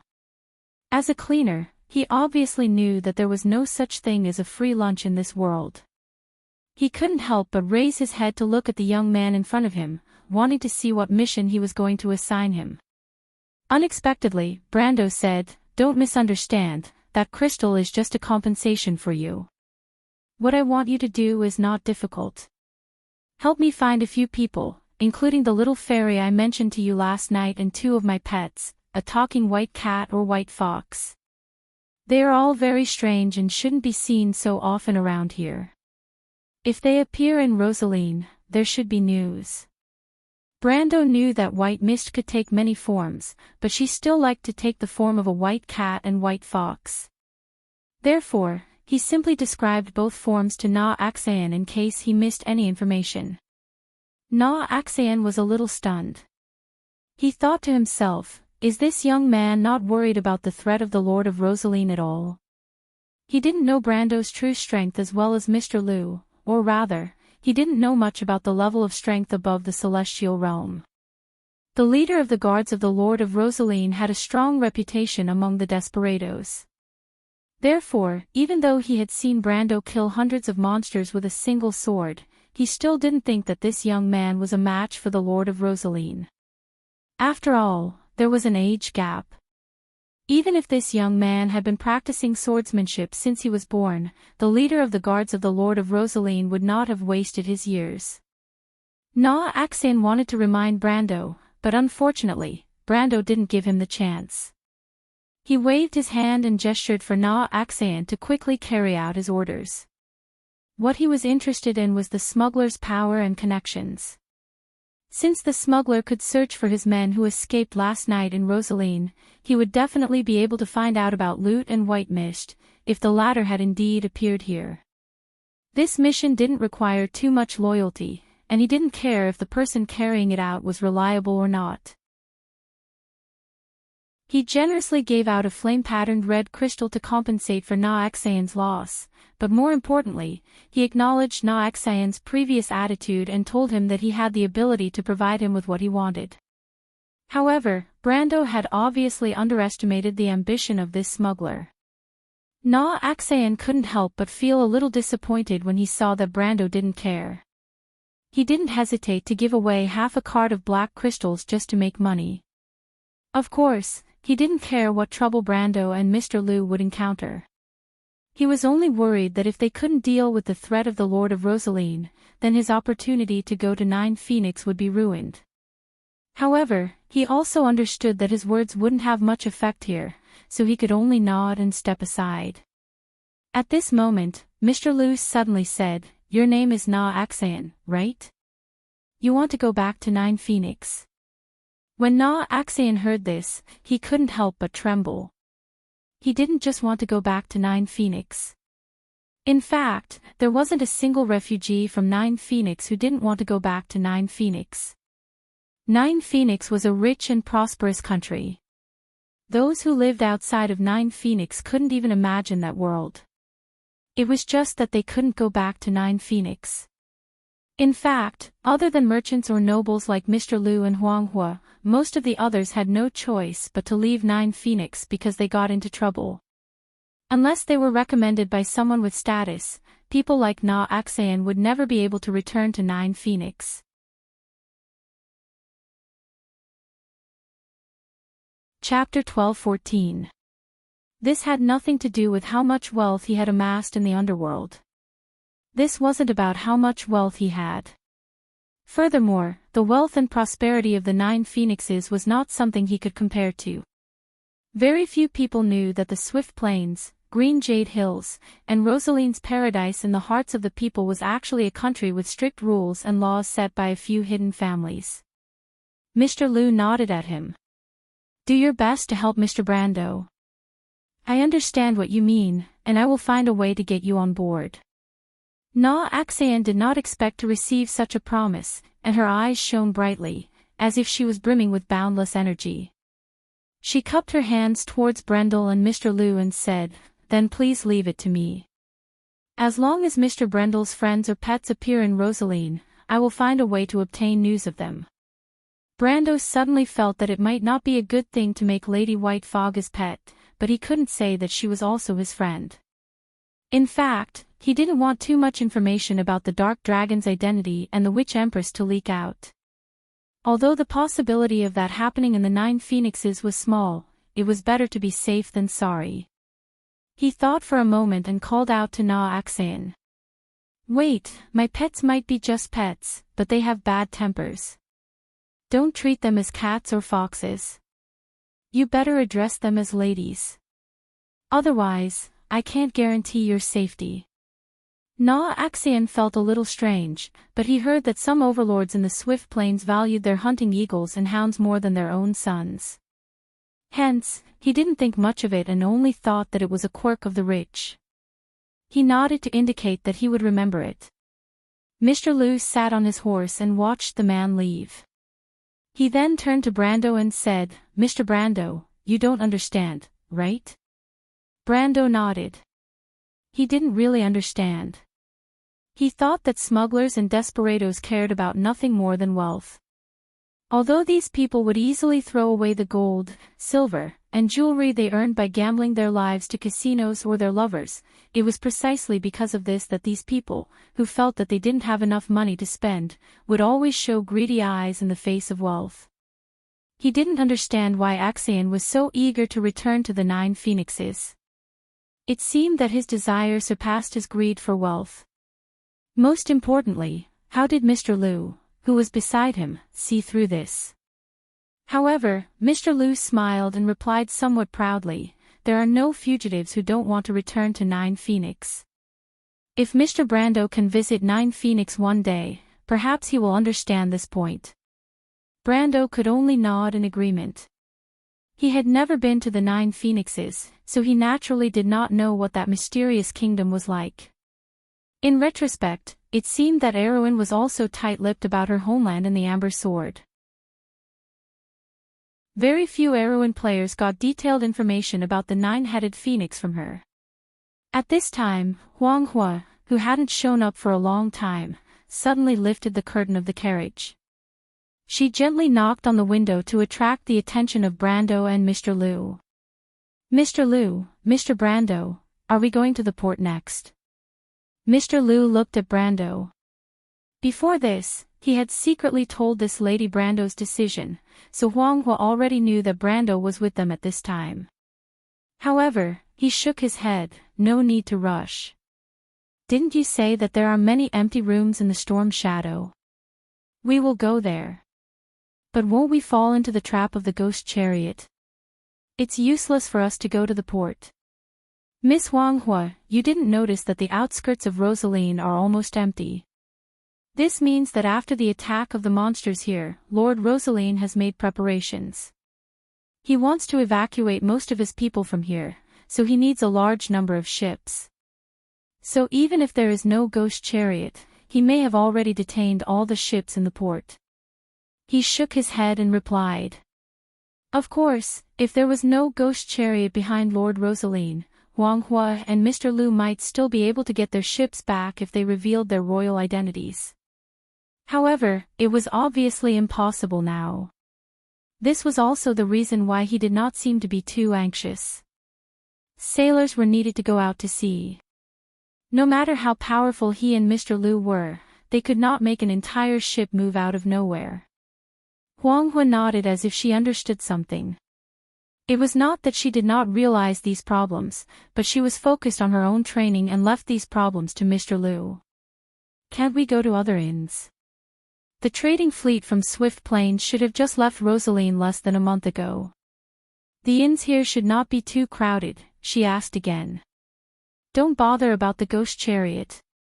They are not worth mentioning. We just need to do our own things. The most important thing now is to find a way to contact the sailors on your ship and find out if they are detained on the ship or somewhere else," Brando answered nonchalantly. It was obvious that he did not take the ghost chariot's threat seriously. This domineering answer made Huang Hua's heart surge. Brando's display of strength when he killed the monster was enough to make a footnote to his words. In her young heart that was focused on training, the legendary peerless swordsman should be like this. As the inheritor of the Jade Phoenix Mage, the person she respected the most in her heart was her sister, the genius of the Jade Phoenix clan who had been missing for a long time. She could not help but think that if Sister Huang Yu was still around, with her strength, she would also be so heroic. The little girl sighed in her heart. She could not help but look at Brando carefully with her clear eyes before lowering the curtain again. After Kasav left the vicinity of the city gate, his expression immediately changed and became serious. He called for a few of his subordinates who were preparing to sell the black crystal he had just obtained. He brought these unwilling fellows with him and rode on the wingless dragon, heading straight for the Rosaline family's castle outside of Rosaline City. He ignored the complaints of his subordinates and went out of the city with ease. He followed the small path by the coastal forest and saw the lonely castle standing on the edge of the promontory in the distance. He rushed over the drawbridge and knocked on the castle gate with his sheathed longsword. The curses of the walking knight on duty at the top of the castle could be heard, and then the castle gate slowly opened. He did not even look at the guy who was cursing as he walked down the stairs. He barged his way to the inner courtyard of the castle and dismounted from his horse. He pushed open the door of the castle hall and gave the guards who were gathered to gamble a fright. The subordinates that Kasav brought along could not help but look at each other, thinking that their boss had gone crazy. Could it be that he had been frightened by the attack of the monsters 2 nights ago and lost his mind? Only then did they remember that the captain of the night seemed a little abnormal since this morning. The guards who were gathered to gamble thought that the captain of the night was about to mutiny. They were so frightened that they stood up and scrambled to find their weapons. However, a tall and thin middle-aged man in the hall stopped them. He looked up at Kasav and said, "Kasav, what are you doing?" Kasav unfastened the belt of his helmet and took off the metal mask with his head covered in sweat. He casually threw it on the long table and said, "Lord Boban, I might have discovered something. The tall and thin middle-aged man narrowed his eyes and looked at him. What, are the monsters gathering outside Rosaline City again? As he spoke, he glanced at the knights beside Kasaf. However, these knights had blank looks on their faces. It was clear that they had no answer to his question. No, it has nothing to do with that. Do you remember the group of 9 Phoenix people who came to find our Lord that day? The middle-aged man's expression froze. What, you mean those people from Ghost Chariot? Yes, Kassav replied. After that, the Lord told us to pay attention to the outsiders in Rosaline, especially those from the 9 Phoenix. He paused for a moment. I think I've found the main person. The main person. The middle-aged man also became serious. Describe the situation to me. Kassav wiped his sweat and then recounted his encounter with Brando's group at the Kiwuzong's River from beginning to end. He especially described the characteristics and reactions of Mr. Liu and Phoenix Fire in detail. At this time, the knight accompanying him finally understood what had happened and could not help but reveal a surprised and happy expression. Ever since the Lord had gotten close to Ghost Chariot, he had been very concerned about this matter and had offered a high reward for those 2 people. Moreover, they knew that if Rosaline wanted to return to the Swift Plains, he would have to rely on Ghost Chariot's power. Otherwise, no one could say for sure what would happen to them once they returned to the Swift Plains. Although people rarely mentioned it in the past few decades, the descendants of the knight who had followed the previous lord of the Rosaline family knew in their hearts why they had to cross the Taoish Strait to this barren place. These knights finally realized how wise and mighty their captain was and could not help but nod in agreement. In fact, this was the reason Kassav had brought them here. Although these idiots under him could not be of much use, they could at least prove his words. Otherwise, Mr. Bobin might have asked him to return to Storm's Shadow to investigate. He was subconsciously afraid of that young man and did not want to face him alone if it was not necessary. Indeed, after listening to these people's statements, the captain of Rosaline's guards finally nodded. He looked at Kassav and called out his name. Kassav. Kassav was secretly delighted. He understood that he was being brought to see the Lord. In recent years, due to his old age, the old Rosaline overlord rarely showed himself outside. If he could leave a good impression on Rosaline, he might be able to advance his position. He immediately stood up straight and heard Bobin continue, "His lordship is accompanying Miss Delphine. Miss Delphine's body hasn't fully recovered, so it's not suitable for her to see too many people, so there's no need for the others to come. Just follow me."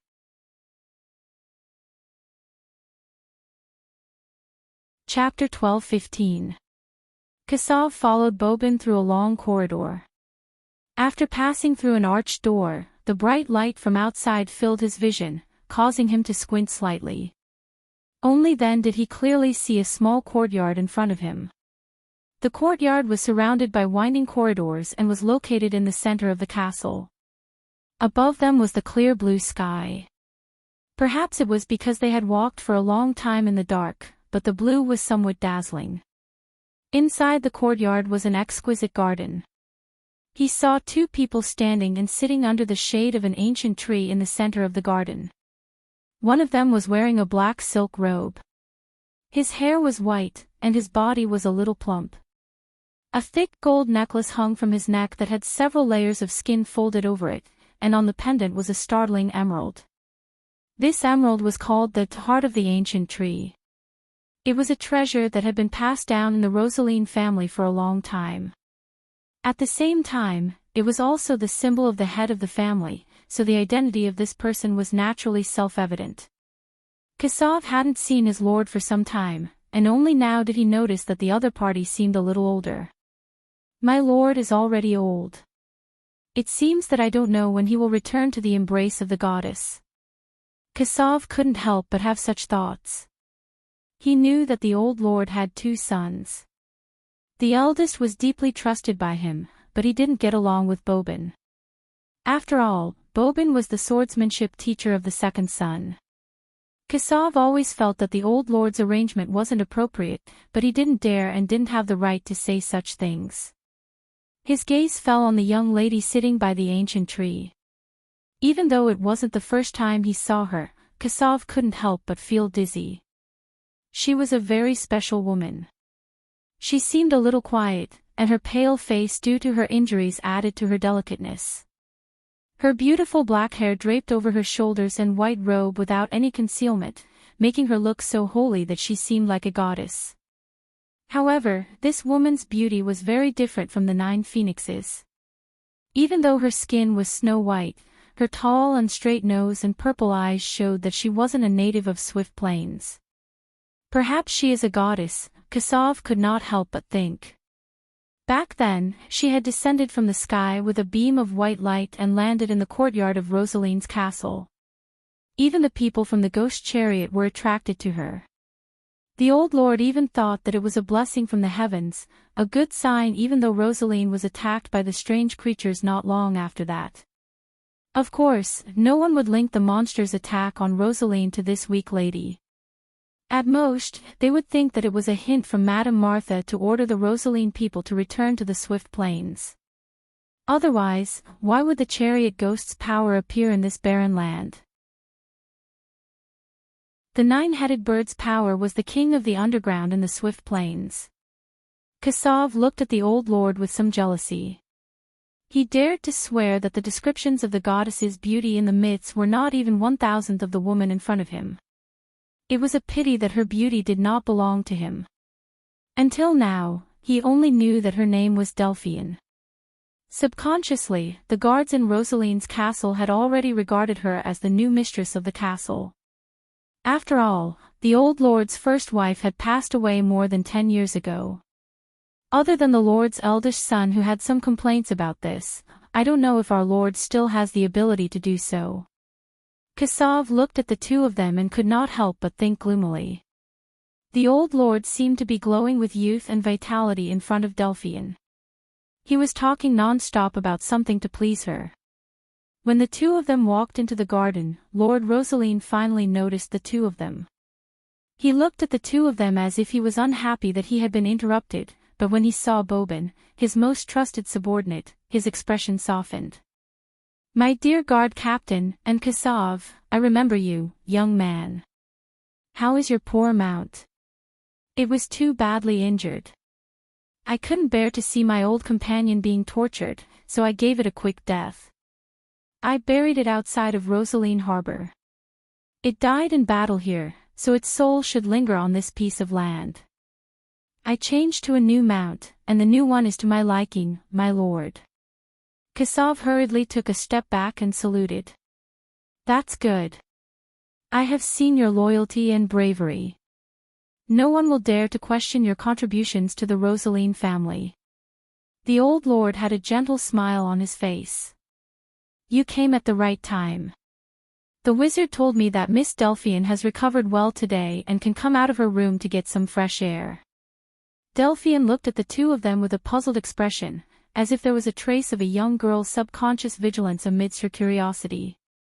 This delicate performance could not help but make anyone who saw it feel a rush of excitement. Of course, other than the tall, thin middle-aged man with a cold face who seemed to have no interest in anything in the outside world. She subconsciously felt that this person was a great threat, but her face naturally showed a shy and polite smile, as if she was a young girl who did not care about the world. If Brando was here to see this scene, he might be so shocked that he could not close his jaw. Was this the crazy woman he knew who wanted to take revenge for her old lover? Or the daughter of the Prime Minister who calmly helped him deal with the Silver Queen? If he happened to see this scene, his subconscious would tell him to keep his distance from this woman. Unfortunately, he wasn't here. Of the 3 men present, other than Bobin, the other 2 men had fallen into this confusing disguise without exception. Kassav hurriedly returned the salute. He swore that he had never performed a knight's salute so nervously and formally in his life. The old lord nodded and looked at Bobin. This middle-aged man did not have any hostility towards Delphian, but he did not care. He was very clear about the thoughts of his most trusted subordinate and asked, "Then, my guard captain, what happened?" While Kassav was recounting the situation at the Kiwzong's River, Brando was sizing up the lobby of the Storm Shadow Inn. This was a 4-story wooden and stone inn built by the pier. The square outside the inn was paved with white slabs, and there was an open space for an army to set up. Behind the inn was Rosaline's harbor, which faced the sea. This was a good place for an ambush. It had to be said that the other party was quite good at picking a place, and could be considered a character with some brains. Unfortunately, this was meaningless. Although according to Na Aksayan, this was the season when Rosaline's business activities were relatively light, the inn was still overcrowded. It was probably because of the refugees from outside Rosaline City. These refugees were not all poor. A large portion of them were mill owners and manor owners outside Rosaline City. Except for those who had property in the city, the others could not live in shacks like the real refugees. Brando turned around and reminded Huang Hua to be careful when following him. In places like the inn and bar, where information was well informed and where good people mixed together, it was easy for trouble to occur. Although Huang Hua was only 10 years old, she was already a beauty. Who knew if someone would touch her and cause trouble? Of course, he was not worried about Huang Hua. After all, he knew that this little girl was already a swordsman in the celestial realm. He just did not want to tear down the inn because of this. Fortunately, it was not Huang Hua's first time in such a place. She behaved appropriately and followed behind him step by step. It seemed that her experience with Mr. Liu had not been in vain. However, the appearance of the two still caused a commotion. Brando's appearance was out of the ordinary here. In the swift plains, perhaps the cruise people and the wind elves of Saint Tossel were not rare, because there were always waterways and trade routes in the sea of dim light. However, in the vicinity of Rosaline, even the spirits of the dead from Madara had Asian faces. It was rare to see a person from Wonde. Not to mention, Huang Hua was the apple of the eye of the 9 phoenixes. She had inherited the best genes of the Jade Phoenixes. Not to mention her picturesque features, porcelain white skin, and dazzling black hair, she did not fit in with the ordinary adventurers. Although she had listened to Brando's suggestion and put on a traveler's costume in a low-key manner, she was still as conspicuous as a lamp in the dark among this group of dirty sailors, mercenaries, and adventurers. Feeling the strange gazes around her, Huang Hua seemed to be a little nervous. She could not help but quicken her pace and whisper, "Brother," this was the identity that they had agreed on. After all, even Mr. Liu did not dare to let Brando pretend to be Huang Hua's bodyguard. Although Brando himself did not think that there was anything wrong with it. Judging from the age of the two, it seemed that the identity of brother and sister was less suspicious. Moreover, Brando's noble temperament, actually, it was the temperament of a modern person, made it impossible for him to be the bodyguard of a cute little girl, which seemed to be a very promising job. Brando turned around and patted Huang Hua's shoulder, indicating that she did not need to worry. Then, he raised his head and coldly glanced around the hall in the shadow of the storm. An invisible aura suddenly gushed out from his body. The silver lines of law in the air spread out like flickering fish scales. Those drunkards who had just stood up from their seats and were about to stagger in this direction felt as if they had fallen into an ice cave. It was as if a basin of ice water had been poured over them from head to toe, and they fell back to their seats. In an instant, the noisy hall of the inn became silent.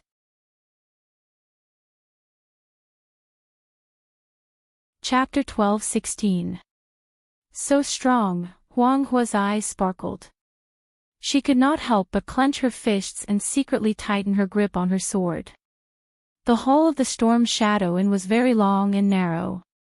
The entrance was the highest, and the stairs leading to the second floor were in the corner. She could clearly see a few Rosaline knights looking in their direction, but they were actually forced to take a few steps back by Brando's aura alone. She knew very well that although the strength of Rosaline was not ranked high in the Swift Plains, his knights were often very strong because of their constant battles with the dead, monsters, and scavengers. Although most of them were at the peak of silver, there was no lack of gold. For example, the people in the inn at this moment were at least at the lower gold level. It was easy for her to deal with these knights, but it was a little unbelievable that they would be frightened to such an extent just by looking at them. Moreover, in Brando's attack, she could faintly feel a trace of Tao. Skill was close to Tao. This was the lifelong pursuit of a swordsman. It was just that it was easy to enter the celestial realm, and in the entire Nine Phoenix, there were only a few great grandmasters who could achieve the ultimate sword. Brando did not know what the little girl behind him was thinking at this moment. Otherwise, he would have been amazed by her talent. To be able to feel his territory at the level of elemental awakening, this was not something that could be described by ordinary comprehension. He did not just release his aura earlier, otherwise, it would only be in his imagination to force the enemy to retreat with just his aura or the legendary murderous aura. He was actually experimenting with his ultimate territory. This was the power of the ultimate planes. After his strength crossed over to the peak of the law, the elemental power had once again strengthened his various professional abilities and his own talents.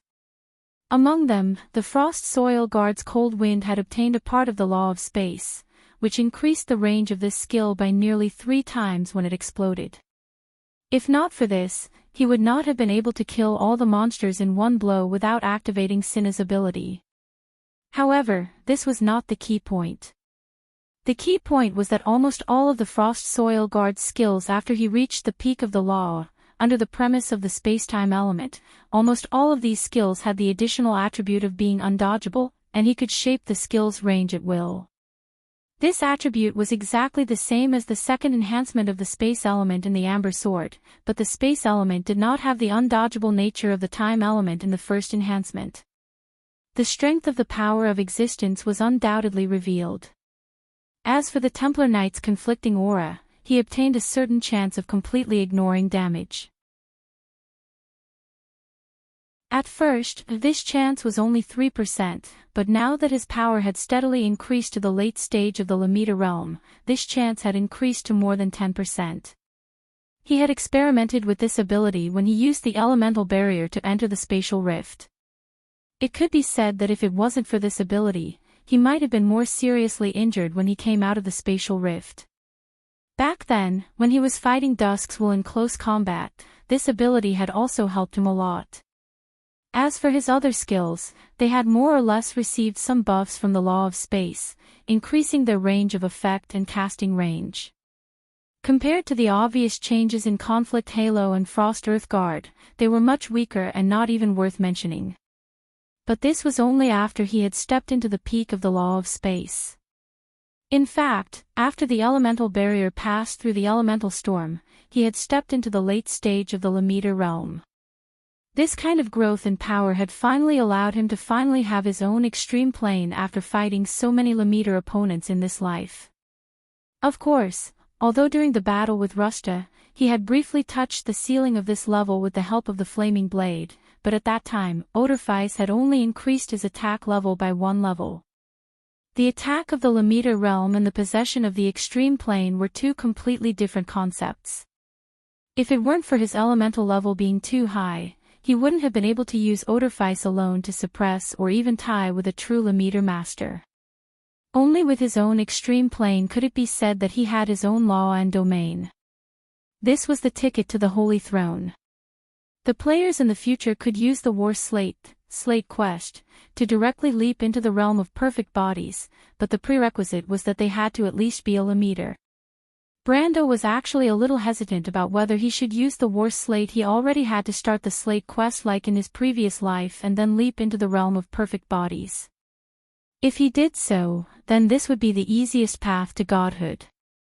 He was certain that with the advent of the Twilight Will, and under the dual influence of the surging magic tide and the anomaly of the Sea of Magic, there would be a large number of existences who originally stood at the top of the pyramid of this world who would once again feel the aura above the law of Tiamat and step into the realm of the sage in one step. But at least for the next 10 years, no one would be able to surpass the Holy Realm. In the end, even the Bugis had to use the slate to simulate the highest authority of Tiamat and obtain the power of the Holy Throne. So if he chose this path now, then he would easily be one step ahead of everyone else. Whether they were the wizards above the clouds or the brave silver elves who were good at fighting, he would be the first among the mortals to have a perfect body. At that time, perhaps only a few dragons would be qualified to be on equal footing with him. And with such strength and status, he could do more things. Whether it was Erwin, Cruz, or Saint Tassol, they had to reconsider his right to speak as the Lord of Abes and the meaning of the existence of Valhalla. Only then would he be qualified to challenge the Twilight Dragon and save the Roman. But he was also very clear about the limits of this. The war slate could not simulate the power of a real god. Just like in the game, he would be stuck at the level of silver body. The players spent countless time and energy to find the secret of the power of existence to make up for this flaw. Now that he already had the power of existence, but if he had to repeat the same mistake, it would be a bit too much. Since he woke up, he had been thinking about this question in his heart. Since he had mastered the power of existence, could he go through the baptism of the Holy Realm and Goddess Irene's Abyss Lake step by step and perfectly cross the last step of the elemental realm without relying on the war slate and directly achieve a perfect body? If this was the case, he might be able to take the last step and master the true mystery of the power of existence. In fact, after he saw the rows of mysterious constructs in the law of Tiamat, he had been doubting the true secret of the existence of this world. What was Wond? Why did he cross over to this world? Was this Martha's wish? Or was it a coincidence?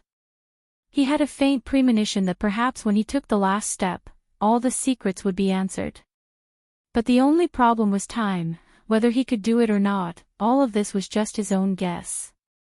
In his previous life, other than the dragons with golden blood who could achieve a perfect golden body, even the Bugis people could only be overshadowed by the ultimate mystery of the universe. He was just a black iron person, a player who had never understood the secrets behind this world. How could he be so confident that he could do this? Besides, would the Twilight Dragon give him the time? Brando could not give his own answer. But this did not mean that he was doing nothing. In fact, from the moment he left the spatial rift, he already had a plan in mind. No matter what, he had to take one step at a time. When he was really at the end of the road, it would not be too late to consider the war slate. With his familiarity with the Amber Sword, it would not take too long to start the war slate mission. After all, the most important thing to start the war slate mission was to find a suitable war slate, which was no longer a problem for him. With this in mind, he had been studying his power of Supreme early in the morning. He was willing to stop and accompany Mr. Liu and Huang Hua to Rosaline because he had been repeatedly experimenting with his new power. This power belonged to him, the extreme planes. Unlike the elemental elements of players who were at the pinnacle of the laws and elemental truth, which strengthened skills and talents, the extreme planes was particularly important to the elemental realm. When a supreme powerhouse unfolded the extreme planes, they did not need to deliberately use their elemental power. Every time they used a skill or attack, the elemental power was everywhere. This was because the extreme planes was originally a simple world that belonged to the owner. In this world, as long as the owner's laws were met, then he could let his skills show their proper nature in this world. Just like when Greysword Saint Mephistopheles unfolded his Grey Realm, every attack of his carried the basic nature of the law of fantasy, which was difficult to guard against. Its restrictions on attack only existed within the limits of imagination. Not to mention that after ordinary people were pulled into the extreme planes, they would be attacked by all the laws of this world. And Brando found that his extreme planes was even more terrifying. Space and time. When he attacked in his Lamita realm, these two no longer had the same meaning. In other words, he had lost the ability to hit. As long as he wished, his attacks would definitely hit. Of course, the enemy could weaken the effects of his attacks in the sense of the laws, or even avoid damage. But no matter what, hitting was the prerequisite. He would definitely hit, no matter where he was, no matter when he was. This ability was powerful beyond imagination, and it was only the first ability he displayed in the extreme planes. The nature of the laws displayed in the extreme planes was not related to the owner's strength in the Lamita realm, but to his understanding of the order of the Lamita realm. Therefore, although Brando was already at the pinnacle of the Lamita realm, he was still a novice in this domain, which was why he only had this one ability. But just before that, he discovered a new ability of his. That was the control of space.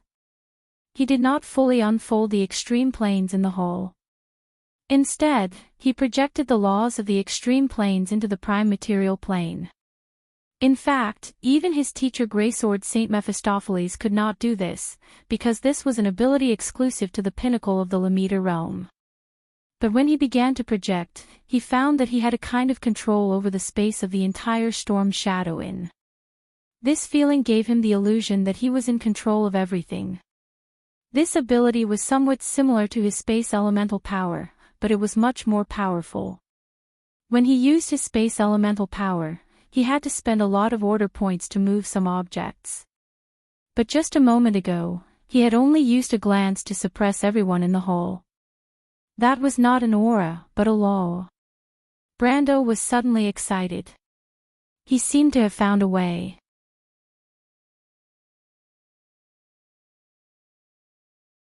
Chapter 12:17. But at this moment, Brando suddenly frowned and put away the extreme plane. The hall in the shadow of the storm was eerily quiet for a while. One could almost hear a pin drop. The drunkards who were about to take advantage of Anne Lotte were pressed back to their seats by an invisible force. They looked at each other, and their groggy minds could not figure out what was going on. Near the counter, a few adventurers who were about to check out and leave couldn't help but stand still. When a long-eared elf saw Brando's lines of law sweeping across the entire hall like a silver ocean, he could not help but open his mouth wide. The longbow in his hand fell to the floor with a clang. Then, he hurriedly picked up the bow with a blushing face. In the corner of the hall, a figure also stopped in his tracks. Brando's eyes narrowed slightly. He had noticed the back of the figure earlier because he always felt that the figure looked familiar, as if he had seen this person somewhere before.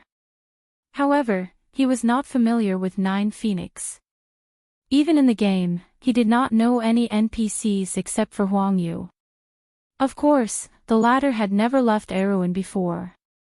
Moreover, the figure was obviously a man. The first thing Brando thought of was the Rosaline knight he met in the morning, or one of Exion's men. However, he immediately dismissed this idea because he felt that his memory had not deteriorated to the point where he could not remember the person he met less than half an hour ago. It's him. A flash of lightning flashed in his mind, and he finally remembered where he had seen this person. Why is this guy here? Huang Hua seemed to have sensed something. He raised his head and looked at Anne Lotte with his black and white eyes. You stay here. Brando's lips moved slightly, and he whispered. Huang Hua subconsciously looked at the hole. At this moment, although Brando had put away the extreme plane, it had only been a second or two. The aftershock from a moment ago still lingered in the hole. The others in the hall were still in a state of shock. Some were like puppets, and some were getting up from the state of falling. But there was only one person, a guy in a black cloak, who was quietly moving towards the stairs to the second floor. Although the man didn't look back, he seemed to have felt Huang Hua's gaze. His body trembled slightly, and he suddenly rushed to the stairs on the second floor. But how could Brando let him escape? He didn't expect to meet him in such a place at this time. But no matter how he looked at it, this was good news. He moved slightly and suddenly disappeared from everyone's vision. Everyone couldn't help but exclaim. Only Huang Hua, who was standing next to Brando, could see it clearly. She saw Brando appear in front of the man who was running away.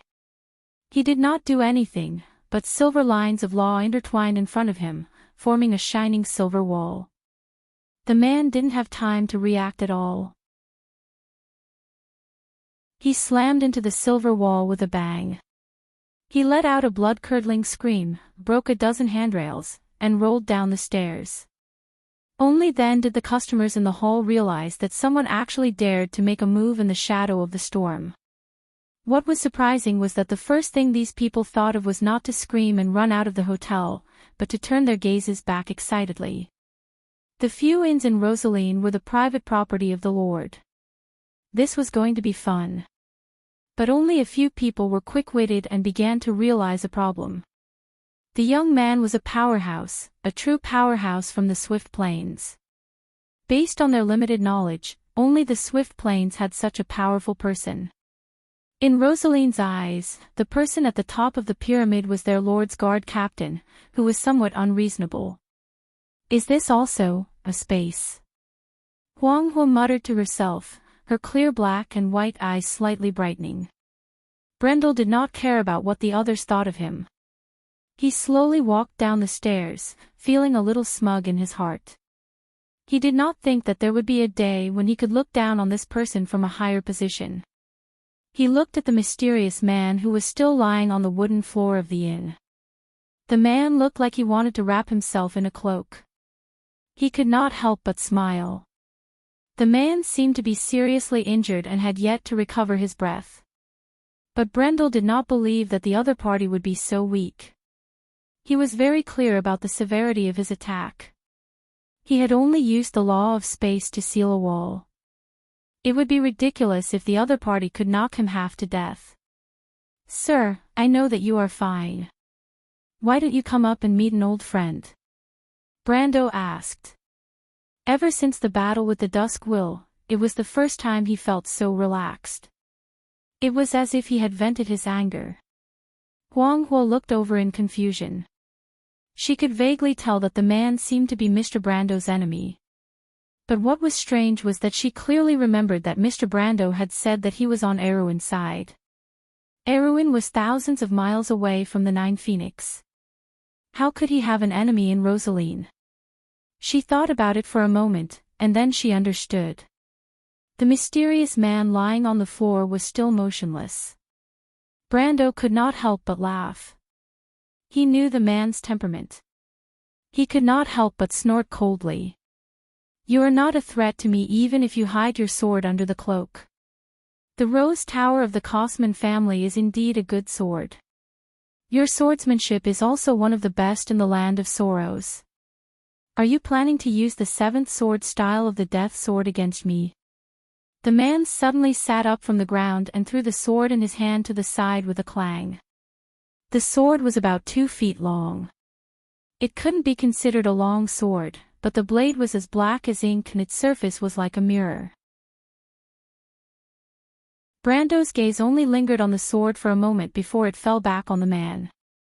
He took off his cloak, revealing a pale, clean, and handsome face under the shadow of the hood. "My lord, we have not seen each other for a long time." The young man raised his head and looked at Brando. He smiled at him, revealing a mouthful of snow-white teeth. Brando looked at him silently. He was familiar with this face. Decades later in his memory, this face still maintained its current youthful appearance. Because he was an eternal dark noble, the years were a parallel line with them. This man was a knight of the Land of Sorrows and also a Dark Lord. He was a genius general of Madara, the head of the 3 stars of the Roman Tuo, the Black Lord. Or rather, the Black Lord in the history of the Amber Sword, Insursta. Insursta Uditromi Kosman. Insursta was a little creeped out by his stare. He opened his mouth to say something, but Brando reached out and waved his hand. Insursta flew up and slammed into the wall on the side of the inn like a bag of flour. He snorted heavily and swallowed the words he was about to say. Brando's hand seemed to have grabbed Insursta's neck from more than 10 meters away. He slammed his hand down, and the genius general of Madara, who was still stuck to the wall, fell to the ground with a bang. The impact made a hole in the solid wooden floor of the Storm Shadow Inn's lobby. Everyone who witnessed this scene could not help but gasp. The first thing that came to their minds was not that someone dared to destroy the private property of their lord, but how much hatred this young man had for the other party. Huang Hua's eyes also flashed. She gripped her sword tightly and looked around subconsciously. She was not unfamiliar with places like the inn, but Mr. Liu rarely took her to places with many people for too long. What's more, Brando's sudden move attracted everyone's attention to her. This made the somewhat simple-minded Nine Phoenix Crown Princess feel a little uneasy. Her eyes fell on a few adventurers standing by the counter not far away. Those adventurers were ready to pay and leave early, but Brando's behavior made them a little overwhelmed. They did not know if they should pass by her and go out from the other side of the door. But what if that young man misunderstood? They clearly heard Huang Hua call the young man brother, and they had all seen the latter's strength before. Facing such a strong person, they did not dare to act rashly. The adventurers noticed Huang Hua's gaze. One of them, a young girl with short blonde hair and a little playful emerald green eyes, showed a trace of helplessness. She quickly waved her hand with a wry smile, indicating that she didn't mean any harm. Huang Hua looked at these strange people with some confusion, thinking that there were quite a lot of foreigners in the Taoist Strait recently. She could not help but sigh. She felt that her luck was really bad. As the deputy commander of the LA's Wings Night Regiment, she and her companions had come all the way from Lubeck to this place. They had overcome countless difficulties just to find the legendary Light of Wisdom. The prophecies of the prophets had come true here, but after a month of searching, there was still no clue near Rosaline. It was not easy for Nine Phoenix to come from the desert.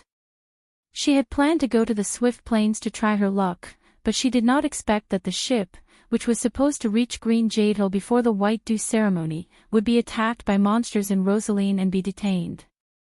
The longer they stayed in Rosaline, the less money they had in their pockets. Everyone estimated that they might have to stay here for a long time. It was not easy to find a cheap house to rent.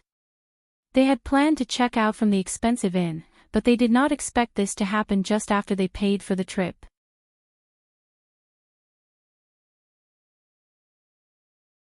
Chapter 12-18.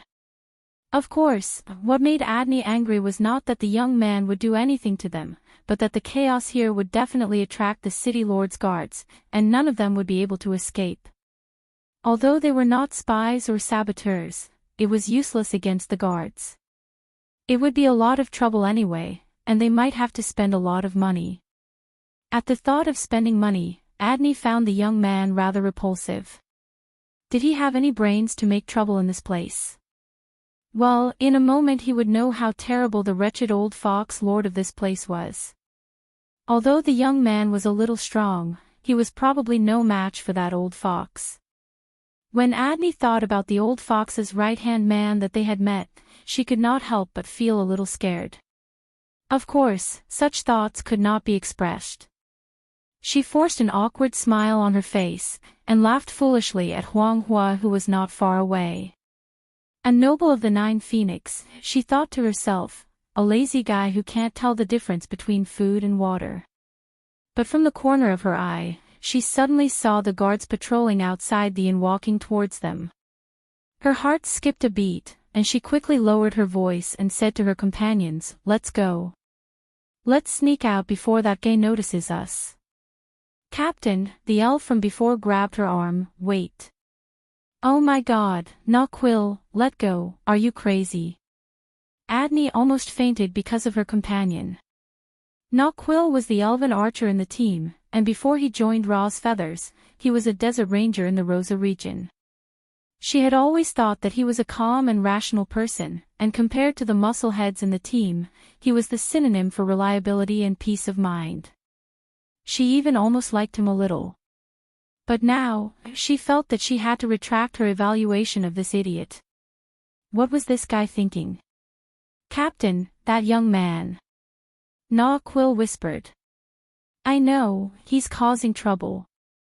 Adney impatiently interrupted this damned blockhead, but we don't want to get involved in this trouble, do you understand, na Quill? She had already seen the owner of the inn calling for the attendants. They had been here for more than a month, and Adney was very clear that the person behind the inn was actually that unpleasant old man. He was the lord of the city of Rosaline. This was not good. He had to get away quickly. Quill shook his head. His vice leader was good at everything, but he was too impatient and too utilitarian. However, if it wasn't for this, the leader wouldn't have arranged for him to join the team. He was the eagle eye of the Rosa Desert and would not leave the Holy Land easily. If not for the Millennium Prophecy, he would not have come all the way here. Rosaline was indeed more prosperous than the Great Desert, but beneath the prosperity was decadence. It was not as vibrant and clean as the oasis in the desert. To be honest, as a golden elf, he did not really like human society. However, he still grabbed his vice-commander's hand and winked at the other desert knights who were disguised as adventurers, signaling them to quickly stop their vice-commander who was somewhat out of sorts. "Captain, look at his sword." Unfortunately, those muscleheads were as stubborn as ever and did not react at all. In fact, they were still watching the show and marveling at the young man's strength. Naquil couldn't help but sigh. He had no choice but to speak. "What sword?" Adney subconsciously glanced in that direction. Brando held Odorfice in his hand. The tip of the long sword, which was flowing with golden flame patterns, was pointed at Insersta's chin. It could be said that it was stuck to the tip of his pale chin. As long as he gently pushed the sword forward with his hand, this future star of Madara would be removed from this world.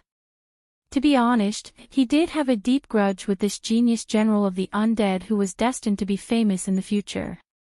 However, for some reason, after teaching him a lesson in a situation where he could not fight back, he suddenly felt a little dispirited. The wooden floor of the inn had become a deep pit. The wooden planks were broken and sunken downwards. Insersta crawled up from the center of the pit. The frivolous look on his face finally faded. His eyes flashed with the flame of the soul, and he quietly looked at Brando. "I didn't expect the Lord to hate us so much. I heard that you were in Butchie at the time." The young man sighed. "It's karma for me to meet you here. I admit that I'm unlucky and have no complaints. Count, please do as you please. I only have one request, and that is to give me the dignity I deserve. You don't deserve anything, but you don't have to be responsible for the hatred between the undead and the humans." Brando put down his sword and walked forward. He grabbed Insersta by the collar and lifted him up from the ground. The future genius general of Madara seemed to have improved his strength by leaps and bounds these days. He had faintly shown signs of elemental activation, but he was still unable to move in Brando's hands.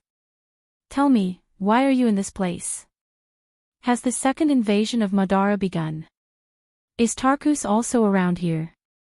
It seems that when you left Erewhon, my lord, the second war hadn't broken out yet." Insersta stared at him with some surprise and replied with difficulty, "Oh, yes, at that time, my lord was on a diplomatic mission to the Cruz Empire." "So, you had already expected that we would invade Erewhon?" He couldn't help but look at Brando with eyes full of curiosity. "I've always thought that your excellency just had some courage and good luck. Now it seems that it was a mistake not to report the Battle of Tonajol to His Majesty in detail.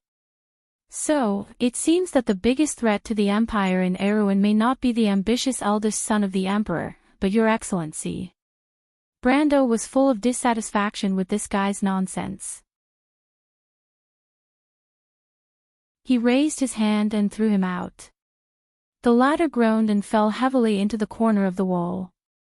Then he got up with a bitter smile, wiped his nose and looked at Brendel. "So, your excellency doesn't even intend to leave me with my last bit of dignity." "Dignity is earned by oneself, not given by others," Brando said. "You are a genius of the land of sorrow. Then tell me, why are you here?" "Of course, it's to work for His Majesty." Insersta twisted his neck with great effort and answered without hiding anything. You are the contact with the phantom chariot. Brando suddenly reacted and asked. Insersta looked at him with some surprise. You guessed it. His eyes then fell on Phoenix when not far away, and showed a hint of understanding. It seems that in order to destroy His Majesty's plan, Your Excellency did not hesitate to come to Jiufeng. I have always suspected that your actions in Tonajul were against us. Unfortunately, Tarkus did not agree with me and thought that it was just my wishful thinking. He smiled bitterly. I didn't expect this absurd premonition to come true. Brando was stunned. He did not expect that the future star of Madara had been paying attention to him. For a moment, he did not know whether to be glad or happy. However, he did not come to Jiufeng to target Madara. If he did not come to this place by accident, he would not have known that Madara had so many dirty tricks in Jiufeng.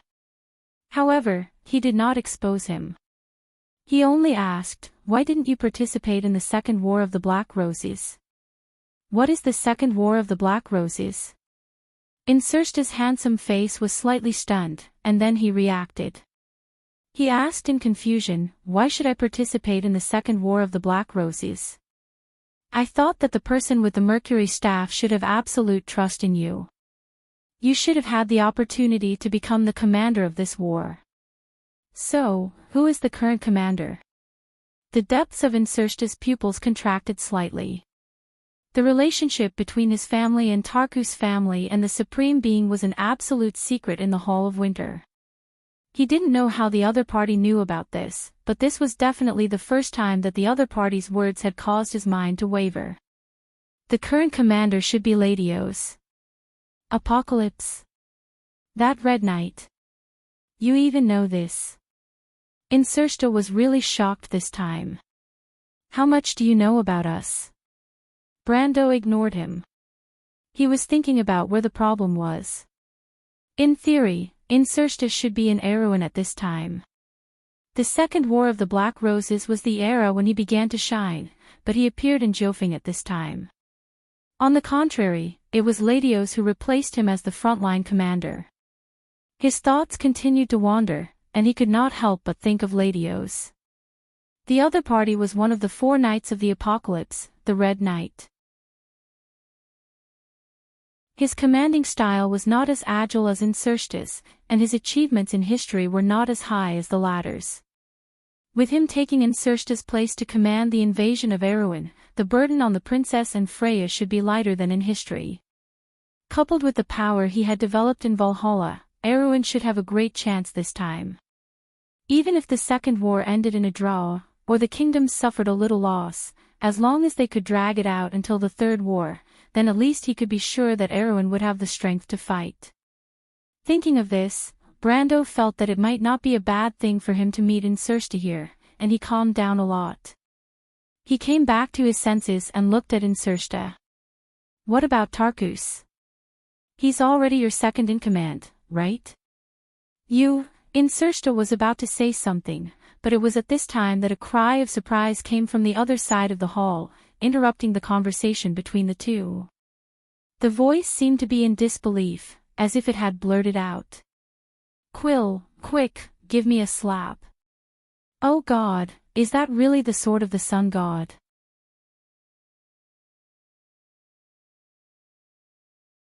Chapter 12:19. Of course, Quill would not slap his deputy commander. In fact, when she was yelling, the guards outside had already entered the inn. At this time, the owner of the inn immediately ignored the waiter he had called and shouted to the guards, "Catch that troublemaker." The guards were stunned for a moment. Then, they raised their spears and prepared to rush in from outside, but they had forgotten the existence of one person. Huang Huo raised the long sword in her hand. With a flick of her thumb, the cyan steel sword popped out of the sharkskin scabbard with a clang.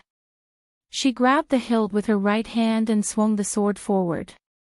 A crescent-shaped flame swept towards the door. Sizzle! The flame landed under the feet of those guards, burning a half-moon-shaped scorch mark on the floor less than an inch away from their toes. It was a warning sign. The guards were just ordinary people. They were not as powerful as Axion. They were so scared that they froze on the spot and did not dare to take a step forward. But just because the guards didn't move forward didn't mean that their knights would. A figure separated the front row of guards. With a loud shout, he wielded his sword with both hands and slashed at Huang Hua. Huang Hua had already noticed the knight in the group. She lowered her body and let the sword pass over her head. Her heart was as calm as still water. It was as if everything around her was reflected in her heart. She let the knight's two-handed sword slash at the counter as the owner of the inn screamed in fear. It made a cracking sound and sent wood chips flying. At the same time, the long sword in her hand was as red as fire. She stabbed the knight's chest and abdomen from the bottom to the deck. Clang, clang, clang. After 3 consecutive stabs, the knight was forced to take 3 steps back. He even had to abandon the two-handed sword that was stuck on the counter. After that, he pulled out a short sword to block Huang Hua's attack. He could not help but turn pale with fright. He could see that Huang Hua was not weak, but she lacked combat experience. Otherwise, the warning sword would have landed on the guards instead of in front of them. Showing mercy in a place like Rosaline's meant that the opponent was just a novice, a noble swordsman who had never seen blood before. This kind of person would often be flustered when facing fierce attacks because of distractions. When facing an opponent of similar strength, they would not even be able to display 30% of their strength. However, Huang Hua was not only calm when facing his attacks, but also dared to engage in close combat. When Huang Hua attacked first, he even had the illusion that he was facing a little girl, instead of a seasoned mercenary who had no regard for life and death. What he didn't know was that although Huang Hua had never killed anyone before, she had already experienced countless life and death situations. The core of the path of the Jade Phoenix was the Phoenix's nirvana and rebirth from the jaws of death. Maintaining calm under any situation was the most basic quality. The knight turned pale with fright. Huang Hua instantly sensed that his heart was wavering, which made her a little angry. In her opinion, every battle should be serious and serious. This was the basic respect for the opponent in life. She swung her sword backhandedly at the man's short sword, cutting off the blade of the short sword that had been carved with 3 deep marks. The short sword flew out, spinning in the air and nailing itself to a wooden pillar not far away with a thud. Before the knight could react, Huang Hua turned around and kicked his breastplate. Both the breastplate and the breastplate caved in. The knight screamed and flew out from where he came from, knocking into several guards along with him. There was a loud crash outside the Storm Shadow Inn, which lasted for a long time before it stopped. Huang Hua pursed her lips and looked in that direction silently. The long sword in her hand had already returned to its scabbard, and then she stood up straight again. She wasn't surprised by the result. The knight's strength was much weaker than hers, but he dared to be distracted during the battle. She didn't kill him, otherwise he would have been a corpse by now. The atmosphere of this place made her frown. In the 9 Phoenixes, in the Jade Phoenix clan, there would never be such a blasphemous battle. She wasn't surprised, but the others were. Other than Brando, the inn was almost silent again. Most of the guests in the inn were not fools. Other than the weak inn owner, no one would think that these guards could do anything to the young man. After all, the strength that the young man displayed was at the level of the elemental realm. In Rosaline, the only person who could suppress these elemental realm adventurers and swordsmen from the 9 Phoenixes was the Lord of Rosaline's guard captain, Bobin. But they didn't expect that the little girl that Brando brought, who looked as delicate as a porcelain doll, would be so strong. The long sword in her hand was quietly sheathed in the sharkskin scabbard, but at this moment, no one dared to think that it was just an exquisite decoration. Adney, who had witnessed this scene, opened her mouth in an O shape. Although she was a little impulsive, this didn't prevent her from seeing the true level of strength of Huang Hua. She was probably only a little bit weaker than herself. She. Adney pointed at Huang Hua and trembled. Is it her, Quill? The elf took off her longbow and shook her head. Captain, pay attention to that young man. What's there to pay attention to? He's not handsome. Adney answered casually, but she was stunned for a moment, then suddenly jumped up and screamed, "Oh right, the holy sword of Ra. That guy is the bearer of the sun god's sword." At this time, Brando pulled Insursta up from the ground. He looked back at the door of the inn. He'd seen Huang Hua's performance earlier, and it was remarkable.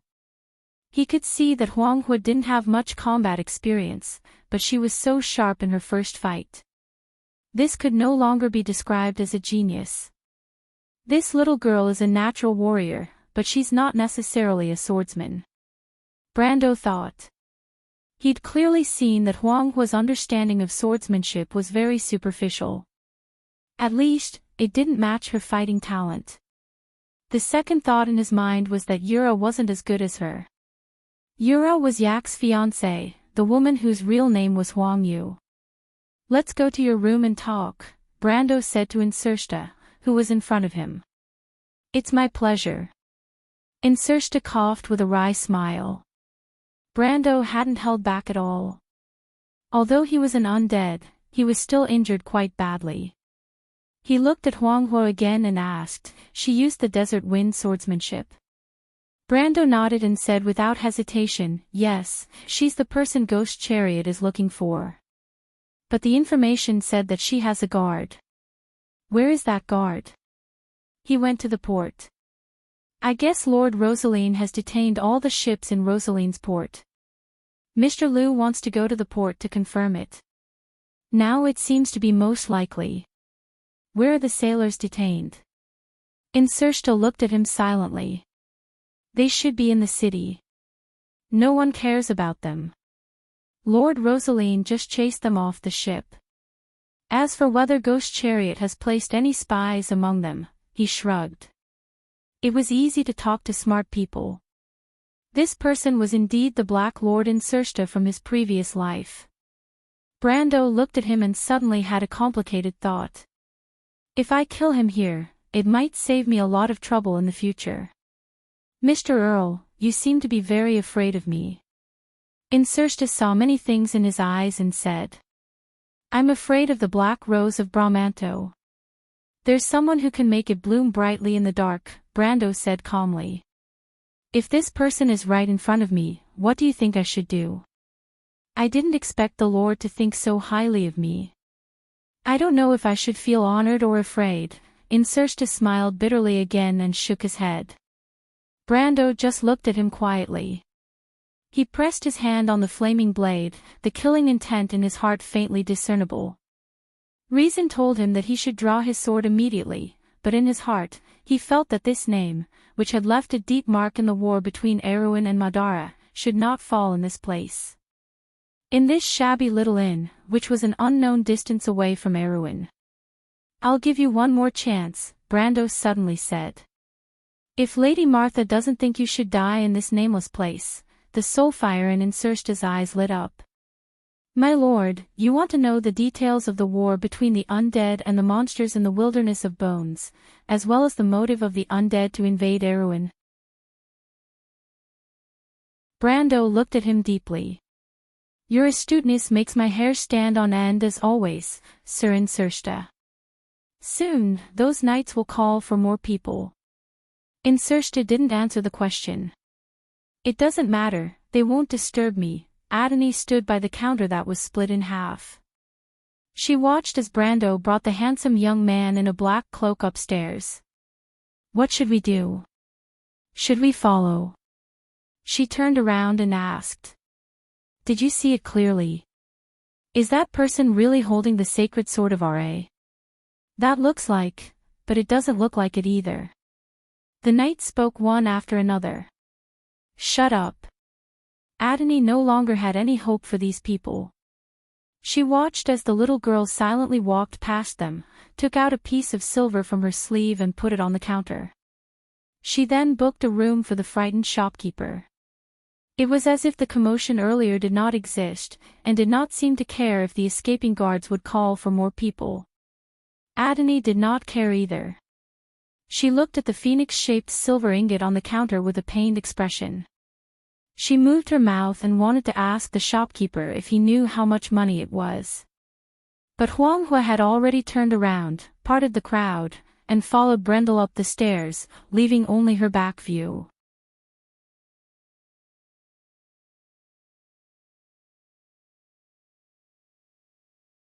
Chapter 12:20. Watching Phoenix Hua walk up to the second floor, Adni finally made up her mind and turned around. I'm her companion, boss. Captain, don't be like this. Quill pulled her back and whispered to her, be rational, we have to leave this place first. Leave? The female knight captain stared at the silver ingots on the counter and asked, why? It wasn't easy for us to find a clue. The elf shook his head and whispered into her ear, because it will be troublesome later. We can come back at night. Lord Rosaline has sealed off the port, they can't get out. Okay, I heard you. You don't have to get so close. Adni felt her cheeks burning and pushed him away. Then what do we do next? You decide. Quill nodded and said to the others in a low voice, that person has the sun god's sword. He must have some kind of relationship with the prophecy. And even if he's not that person, we have to find a way to get close to him and get clues from him. The knight nodded. Clearly, they trusted the latter more than they trusted their vice-captain. Mr. Kasaf. Ahem, Delphian coughed and asked with concern, you said there was a foreigner among those gentlemen. The afternoon sun shone through the trees and landed on the young lady's body. Her skin was so pale that it was almost transparent, as if a gust of wind could blow her away. She was so delicate that it made one's heart flutter. Kasaf couldn't bear to see her like this. He quickly replied, those aren't gentlemen, Miss Delphian. You might not know, but they are parasites, villains, robbers, and bandits. I'm afraid those who hang out with them aren't good people. They call that person Mr. Brando. Just listen to that name, it's so vulgar and mediocre. It's obviously an alias. A deep light flashed in Delphian's eyes, but it fooled everyone's eyes. She maintained her performance well and said, perhaps you're right, Mr. Kasaf. Kasaf felt as if he had drunk a spoonful of ice water on a hot summer day. His entire body felt light as a feather, and he was about to continue the conversation. However, the leader of the guards beside him reminding him that he was not here to please the lady. Instead, he had other important matters to attend to. However, just as he opened his mouth, he was stuck again. He looked awkwardly at Delphian and then at Bobin. Only a few people in Rosaline knew about the cooperation between the Lord and the Ghost Chariot. He did not know if this lady knew about the inside story. Lord Rosaline was stunned for a moment before he reacted. He was about to say something, but Delphine was very sharp. She coughed softly and immediately replied softly, my lord, please allow me to return to my room to rest. Seeing Delphian's back being supported by the maid, Kassav looked at his lord and could not help but compliment, what a smart lady. It's not necessarily a good thing for a woman to be too smart, but Miss Delphine is an exception. Lord Rosaline chuckled, and said rather proudly, she's really a fairy-like woman. Only with the help of such a woman behind a man's back can he succeed. Kassav could not help but look in that direction with jealousy. That fairy-like woman had already disappeared from the courtyard. Only Bobin still had a deadpan expression on his face, as if he had not seen what had just happened. After sending the maid away, Delphine carefully closed the door to her room and returned to her desk. She took a few quick breaths, and it seemed that her weakness was not completely faked. She opened the drawer and took out a notebook. Opening the silver lock, she dipped a quill in ink and wrote a few words on it. Suddenly, she stopped, closed the notebook, and placed it in front of her chest. She was silent for a moment. The pure and innocent expression on her face had long since faded. She raised her head and stared blankly through the wooden lattice window. "Elman, Your Majesty, should I do this?" In a single room on the second floor of the storm shadow near the square, the atmosphere in the room was somewhat quiet. Huang Huo leaned against the window and looked at the two people sitting at the table. Then, she looked in the direction of the harbor. After a while, she saw a group of guards appear in the square. Then, a knight riding a wingless dragon was mobilized from all directions of the square. She suddenly realized that the way she had handled the problem might have caused trouble for Mr. Brando. She could not help but show an apologetic expression. "Mr. Brando. Don't worry, Huang Hua." Although Brando was not by the window, he had already noticed the situation outside. "You don't have to worry about them." Huang Hua held her sword and nodded. Insersta sat in his seat and looked at the two people calmly. "My lord, you should know that I was born in Kosman. When I was 20 years old, I accepted the family ritual because of my outstanding talent. I am the purest kind of dark noble. Before I was born, my family had been fighting with the monsters for decades, until the Mercury staff appeared." Brando listened in silence. Compared to the collusion between Madara and the Chariot Spectre, he was indeed more concerned about the war between the undead and the crystal revealed from Mr. Liu and Xian Jian's words. What was the calamity of Starfall 70 years ago? What was the connection with the fall of the Black Moon 3 days ago? Why did he not know about the century-long war between the undead and the crystal in the south of Madara in the game? The undead were aggressive in their attack on the civilized world, but it concealed their defeat in the south of the Sea of the Dead Moon. Did the Supreme One with the Mercury Staff know about all this? He did not care about the grudge between the Jade Phoenix and the Chariot Spectre, nor did he care about the undead's arrangement in the east. He was only interested in the entanglement between them and the dusk. It was as if he had inherited a keen sense of smell from the game, which made him feel that there might be something he wanted behind the scenes. Why did Madara launch an attack on the civilized world? The undead were not cultists who did not care about anything. They were not crazy enough to destroy the foundation of civilization and the world order. Insersta seemed to have seen through his thoughts at a glance. He knew that this person had long known that he would be interested in the entanglement between the crystal and the undead. He also knew that since he appeared here, he must have heard the relevant rumors. The dark road that had flourished for so many years was suddenly closed, not to mention that the strange monsters had just visited Rosalind. "You and I are the same kind of people, Count."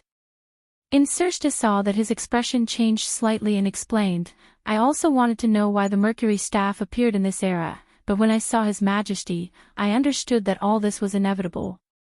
Brando was silent. But when he raised his head again, he seemed to have figured out something. "The Earth Legion has already failed, right?"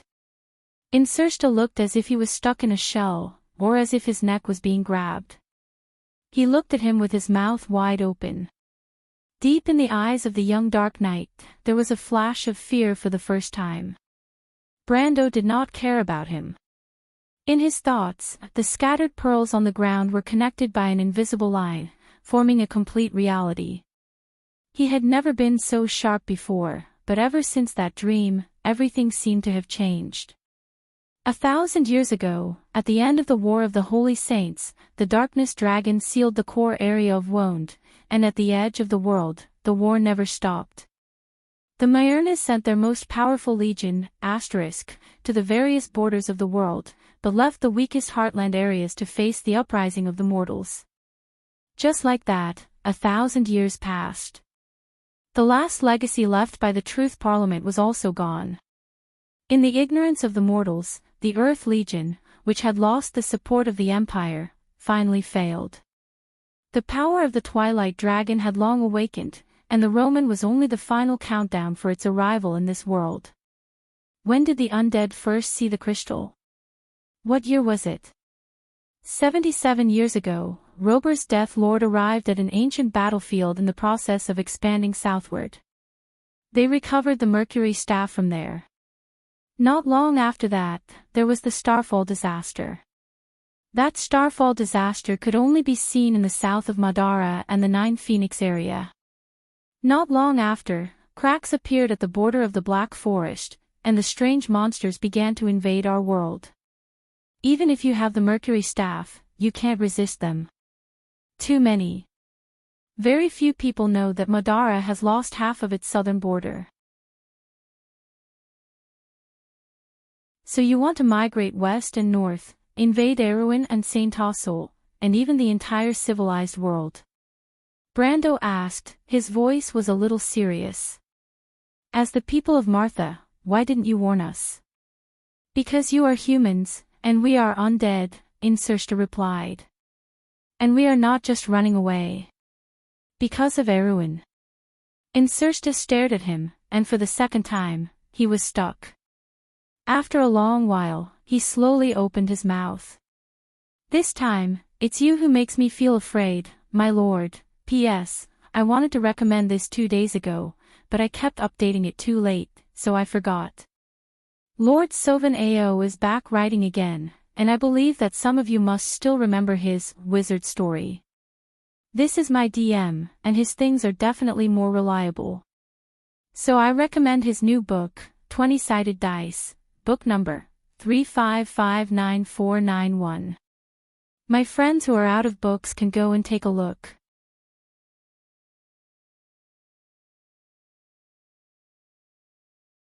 Chapter 12:21. Brando's face was expressionless. He understood that it was not that he was sharp enough to make the other party feel troubled. It was purely because of the asymmetry of information that gave him an advantage. It was precisely because of this that he became even more cautious to prevent himself from inadvertently revealing too much information. After all, in this world, other than the one-eyed man, no one knew better than him what kind of person this person in front of him was. He did not comment on the other party's exclamation. He only asked, "Where is Tarkus?" At this time, Huanghua was pressing her small hand on the window lattice. She saw that a group of guards had crossed the square and surrounded the inn. Seeing the archers drawing their bows, she frowned and raised her hand to lower the shutters. The light in the room suddenly dimmed. In the somewhat dim room, Insursta's expression became solemn. The light passed through the shutters and fell on his pale face. Tiny luminous particles floated up and down in the air. The atmosphere in the room was a little dull for a moment. The opportunity has been given to you. It's up to you whether to cherish it or not, Sir Insursta. Brando looked at him and quietly added. I thought my lord would be a smart man, Insursta said with a wry smile. I thought I could seize this opportunity. You mean I asked a stupid question? The genius general of Madara shrugged. Brando ignored him and looked in the direction of the corridor from the room. I will go to the Green Jade Hill with Huanghua and Mr. Liu. From there, we will take a boat to Nabal or the Drowning Bay. Insursta shuddered, his brows furrowed deeply. What are you going to do? An almost impossible possibility flashed in his mind, but because it was too illogical, it was difficult for him to make a judgment. I want to go to Madara, but I lack a suitable guide. This makes my decision indecisive. A series of heavy footsteps soon sounded in the corridor, but Brando withdrew his gaze from there. Maybe I think it's better to go back to Erewhon with Nine Phoenix's caravan. The words came out of nowhere, but Insursta raised his head and looked at him with a complicated gaze. His expression was full of strangeness and disbelief. Although the latter tried his best to hide his feelings, compared to a few decades later, this genius general's shrewdness was clearly not deep enough. At least Brando still read what he wanted from the fleeting gaze. He pursed his lips and secretly breathed a sigh of relief. At least so far, with the advantage of information and strength, he could still maintain control of the situation. You want to see His Majesty? I don't like the word see, but if I can persuade him, I can use this word. But I believe that for Madara, the Mercury staff is the only thing that cannot be replicated. Without it, for this country, the future may be very different. He had originally planned to return to Aween directly from the Green Jade Hill, but the moment he saw the Insersta dragon, an extremely bold idea came to his mind. Insersta stared at him, as if he had turned a deaf ear to the approaching footsteps in the corridor. You want to assassinate His Majesty? Then why should I lead the way for you? My lord, are you kidding me? Phoenix continued to observe the situation outside through the gaps of the blinds. She suddenly whispered into the room, they have driven out the other guests, and the owner of the inn, Mr. Brando. Brendel nodded to her, indicating that he understood. Then he turned back and answered the Insersta dragon, earlier, you thought I asked a stupid question, but now you're pretending to be stupid. I believe you'll understand why. Insersta was stunned for a moment, and then his face showed a very conflicted look. He seemed to be weighing the gains and losses, but this decision made people like him unable to help but worry about the gains and losses. At this time, someone slammed into the door from the outside, and the vibration made the nearby ceiling rustle with dust. The knight outside the door cursed in a low voice. He probably did not expect the door to be so sturdy. Phoenix turned back and was about to draw her sword, but she saw Brando's gesture to her to calm down. She blinked quietly, thinking that Brando wanted to negotiate with the other party, but she did not expect that he looked indifferently in that direction, and a silver circle of light rippled in front of him. The silver circle of light slowly moved forward about half an inch. With a loud bang, the entire inn was blown apart. The roar was so violent that even she could not help but frown and cover her ears. After a while, Phoenix looked up in a daze and was surprised to find that half of the inn had disappeared.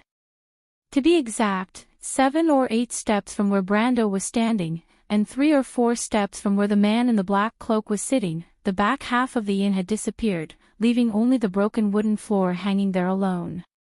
The original position of the bed and furniture, the aisle leading to the corridor, the wall in that direction, and the door on the wall were all gone.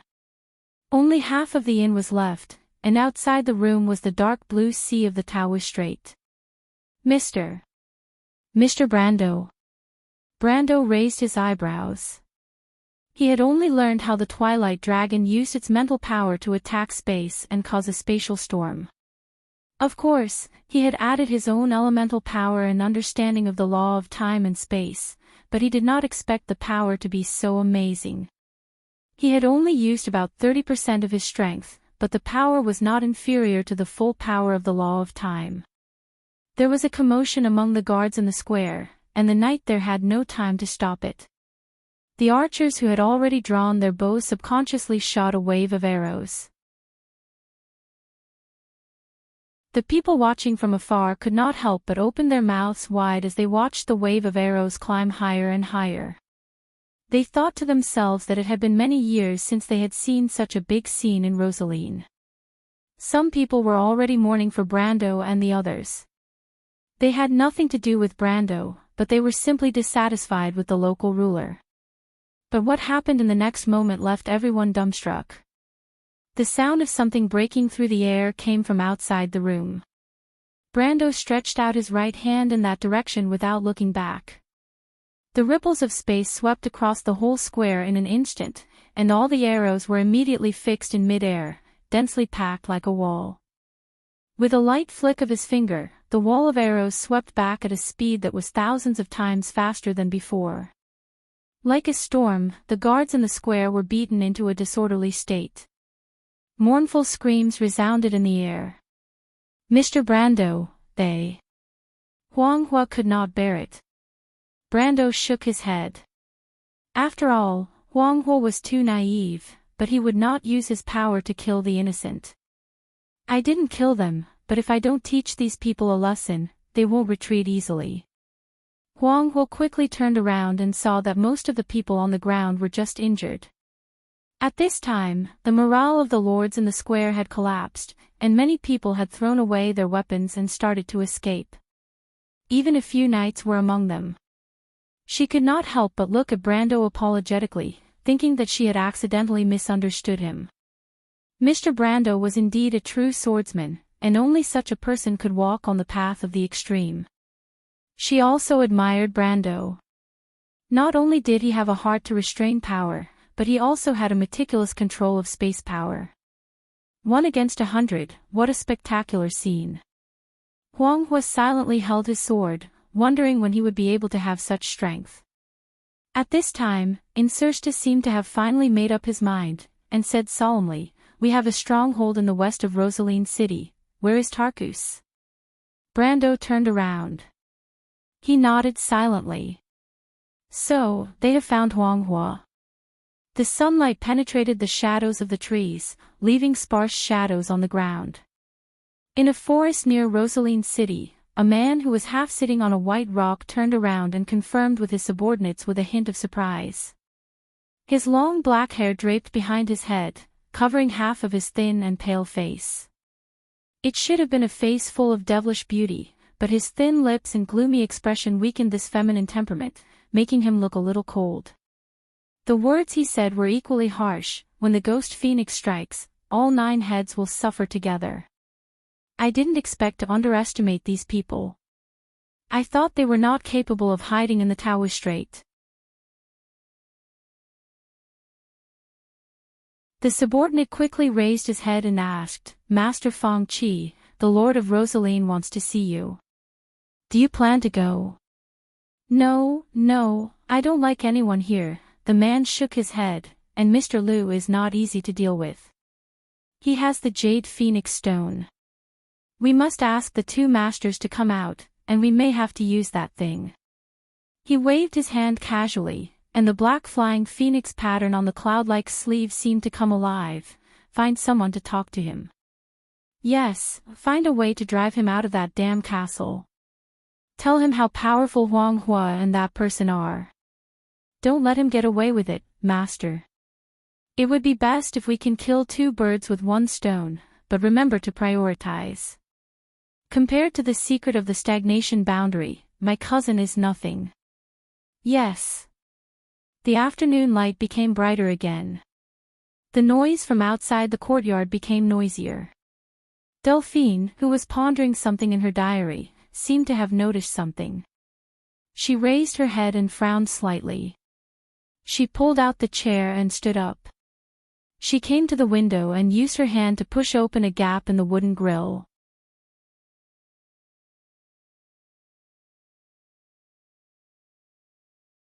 Chapter 12:22. The gentle afternoon sunlight immediately poured in through the window and landed on her face. Her porcelain skin was almost transparent, and the tiny blood vessels underneath were almost invisible. The Prime Minister's daughter's expression was cold.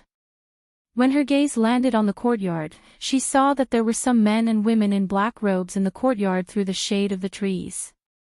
These people had dazzling black hair that was fixed behind their heads with hairpins or bands. Their special attire with wide robes and long sleeves seemed to prove their identity.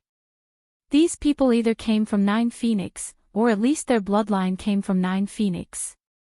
But Delphian knew more. In 9 Phoenix, only the royal family could wear phoenix ornaments. But these people were wearing black fire phoenixes and blood-red embroidery, so they could only have one origin. The Ghost Chariot clan. Cruz had a long history of business dealings with 9 Phoenix. As a descendant of the Nidwin family, she knew better than Brando the status of these people in 9 Phoenix. The situation of this organization was not as bad as people thought. Yufeng and the Ghost Chariot were of the same bloodline. The Ghost Chariot clan was able to thrive in Swift Plains because of the former's permission. In her opinion, the royal family of 9 Phoenix was too lenient, and the commoners still maintained a basic level of respect for the Ghost Chariot clan. This was something unimaginable in Wonde. The relationship between the 9 swords was too complicated, but she knew that the Ghost Chariot had already deviated from their path. She silently watched the Ghost Chariot clan's people talking to the Lord of Rosaline. Seeing this old and ugly guy, and thinking of his naked and undisguised expression when he looked at her, Delphian could not help but feel annoyed. In fact, she felt nauseous. When she was in the Empire, she did not need to pretend to be polite to such a small figure. But the situation was better than the person. Moreover, when she thought of the thing that she had accidentally learned, her frown calmed down. The noise in the courtyard was not because of the dispute between the two parties. The noise came from a place further away. She saw a battered and exhausted fellow rushing in. That should be a knight from Rosaline. Looks like something has happened outside. Delphine thought to herself as she closed the window. She was worried that she would be noticed by the people from Ghost Car, especially the man called Fong Chi. The man's eyes made her feel like she had been seen through. Even in front of that person, she had never felt this way. She had always believed in her intuition as a woman. Sometimes, avoiding danger was more important than finding out the truth. Skipping over self-confidence might not be a good thing. I don't know. It has nothing to do with him. Delphine silently sat back in her chair. She closed the diary and locked it. Her face was cloudy and uncertain. No one knew what she was thinking. After a while, she vaguely heard more noises coming from outside, as if the whole castle had come alive. The Nidevan family also had their own territory and castle. The Prime Minister's daughter was very familiar with that voice. The old man was mobilizing his knight. It seemed that something big had indeed happened outside. She frowned a little uneasily. There were people running around outside the corridor. Delphine waited silently for a moment. Suddenly, she opened the door and grabbed the maid who was running in a panic. However, the maid was too strong. She opened the door too suddenly and almost fell to the ground. The maid screamed in fright. Now, everyone in the castle knew that this somewhat weak and easy to get along with lady would probably become their future mistress. She hurriedly and carefully helped Delphine up, as if she was afraid that the other party would vent her anger on her. Miss Delphine, Delphine's face was pale. She smiled weakly at her and said, "It's nothing. It's my fault, Miss Madeline. Martha above." Seeing her like this, the maid felt even more guilty. My impulsive temper really deserves to be cursed. I'm really sorry, Miss Delphine. Did something happen outside? Delphine hurriedly asked. The maid was stunned for a moment before she remembered something. Of course, something big has happened. Someone is causing trouble in the castle and injured many of the Lord's knights. She exclaimed and said with a little fear. I hope it's not a monster that entered the castle.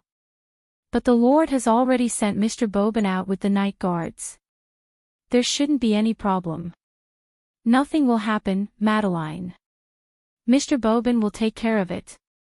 Delphine comforted her. The maid hurriedly nodded. By the way, where is the Lord? The Lord is preparing the horse. Prepare the horse. Is the Lord going out as well? Of course. He's worried that it's another monster causing trouble. He's worried, so he wants to follow. By the way, the Lord wants you to rest in peace, Miss Delphine. Delphine silently nodded. After bidding farewell to the impatient maid, she closed the door again and pressed her back against the door. Her vest was completely soaked. She let out a long breath and her eyes flashed with an inexplicable brilliance. She returned to the desk and waited for about a quarter of an hour before the noise outside finally quieted down. Delphine glanced at her diary and then silently pulled a string on the desk. The bell connected to the string immediately jingled. After a few minutes, there was a knock on the door. A somewhat childish voice asked from outside the door. Miss Delphine, are you calling for me? Delphine gently took a breath. Come in, Seabass.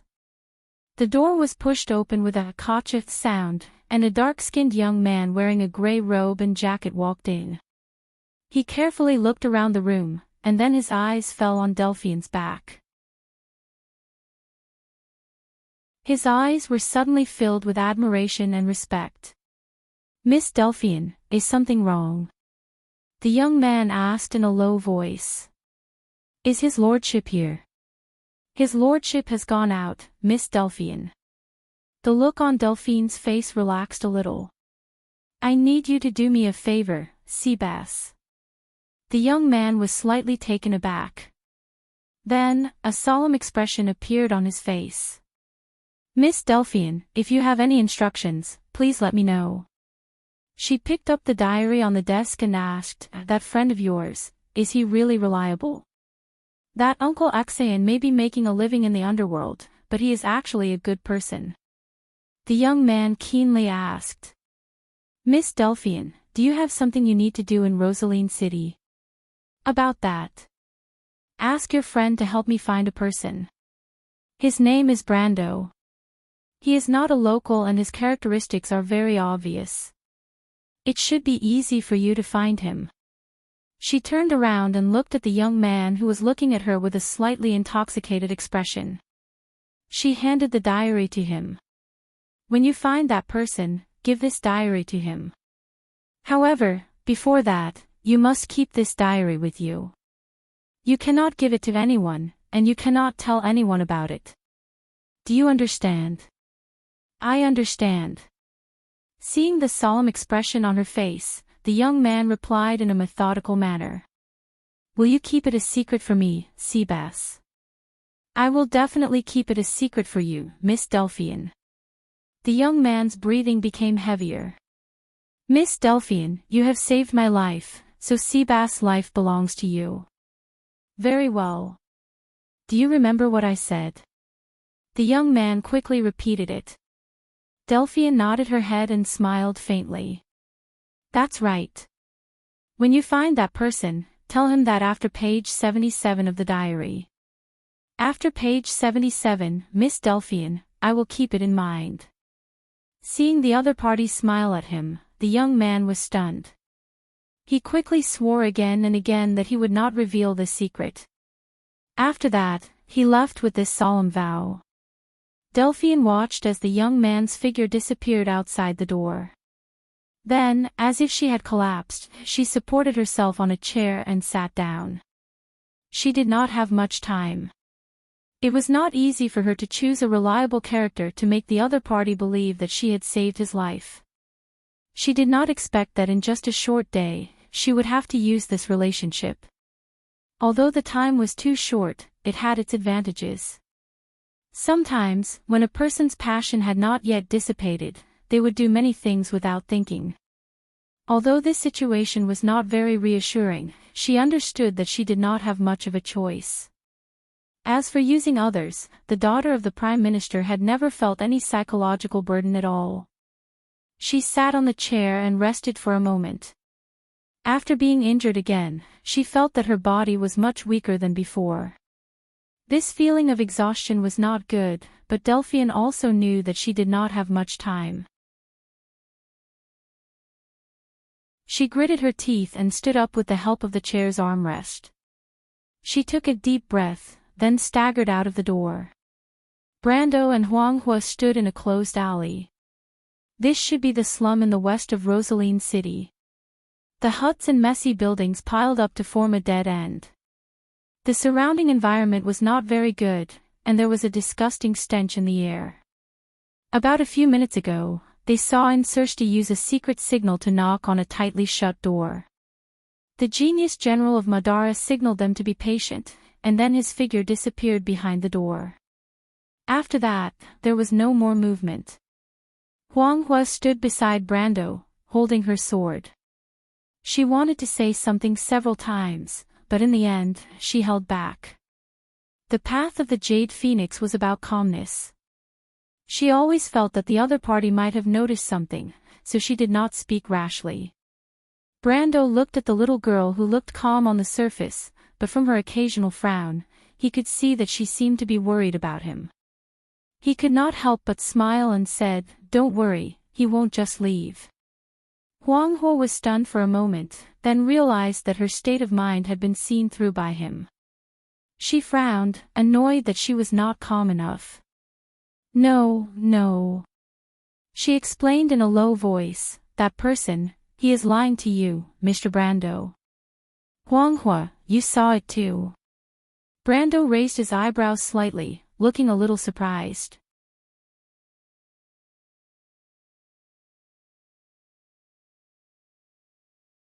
Chapter 12:23. Huanghua thought for a moment. Or it should be said that when he promised to take you to Madara, he didn't tell the truth. She frowned slightly. He has other intentions in mind. Thank you, Miss Huanghua, but I know. Mr. Brando, you know. Huanghua looked up at him with a hint of doubt in her starry eyes. I know his intentions, just as he knows mine. Enrich is a smart man. He and I are just betting. This man likes to take the unconventional path. As for his deputy, Gustav, he is the exact opposite of him. Betting. Brendel stared at the door and continued, His Majesty seems to know him very well, which is why he arranged such an assistant for him. They are natural partners, but I believe that he will be able to convince Gustav this time. I don't quite understand, to put it simply, what they want is the things on me. Or to be more precise, the person behind the door wants these things. And he knows that a few things are on me. He wants to take me to the realm of eternal death and bet that Madara has a way to deal with me. If that's the case, why did Mr. Brando say that? If Mr. Brando has a card up his sleeve, that person shouldn't have agreed so easily, right? Because we're not 100% sure, but I believe that a person who can be recognized by Loki's Mercury staff won't not back down on his home ground.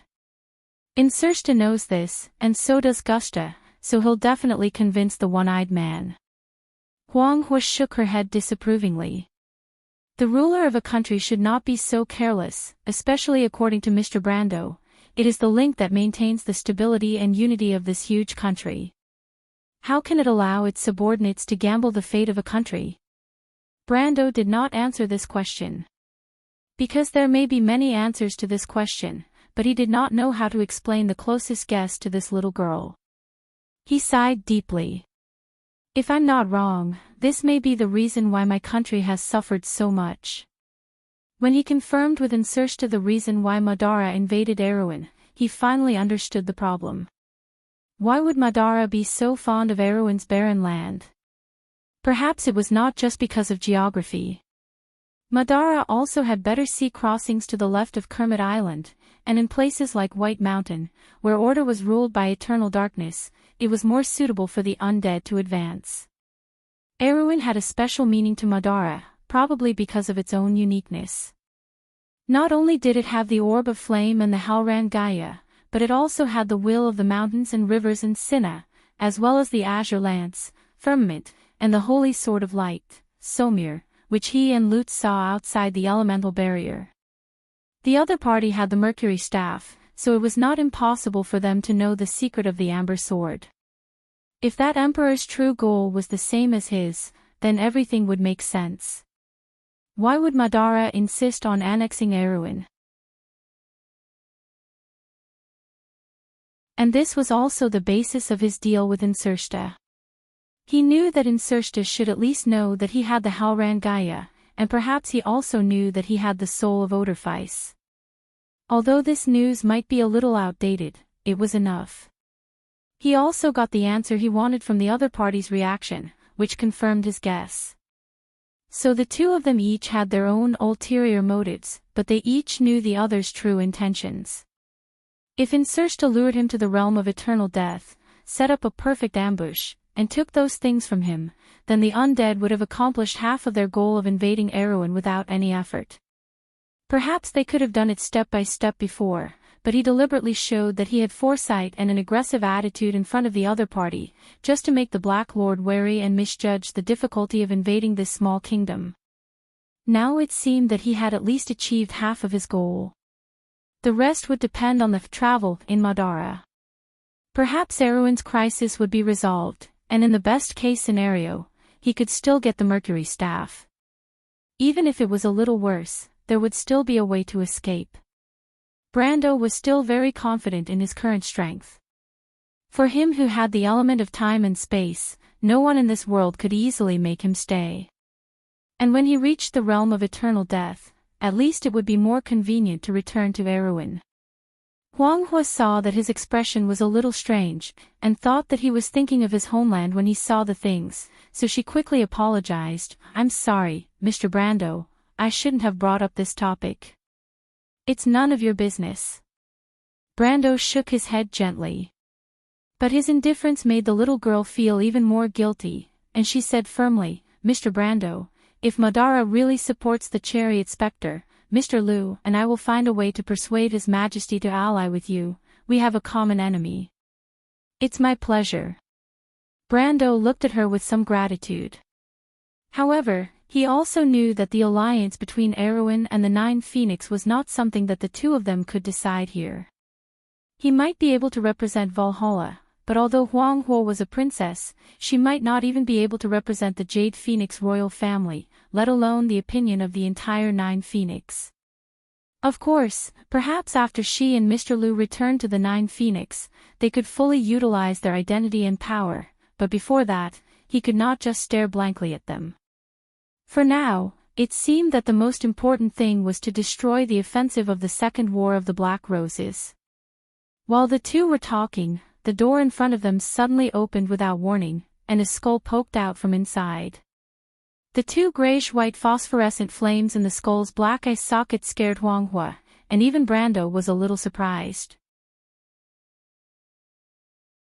He thought that when the undead appeared in human territory, they would at least be vampires or Black Knight, who looked similar to humans. The skull did not care about the surprise of the two and said in a hoarse voice, "Lord Insursta asked the two of you to come in." There was some disgust in its tone. Just like the natural rejection of the undead by the living, the undead also had a natural hatred of the living. As it spoke, it opened the door and motioned for Brando and Huanghua to go in. Brando nodded. After entering the door, there was a dark corridor.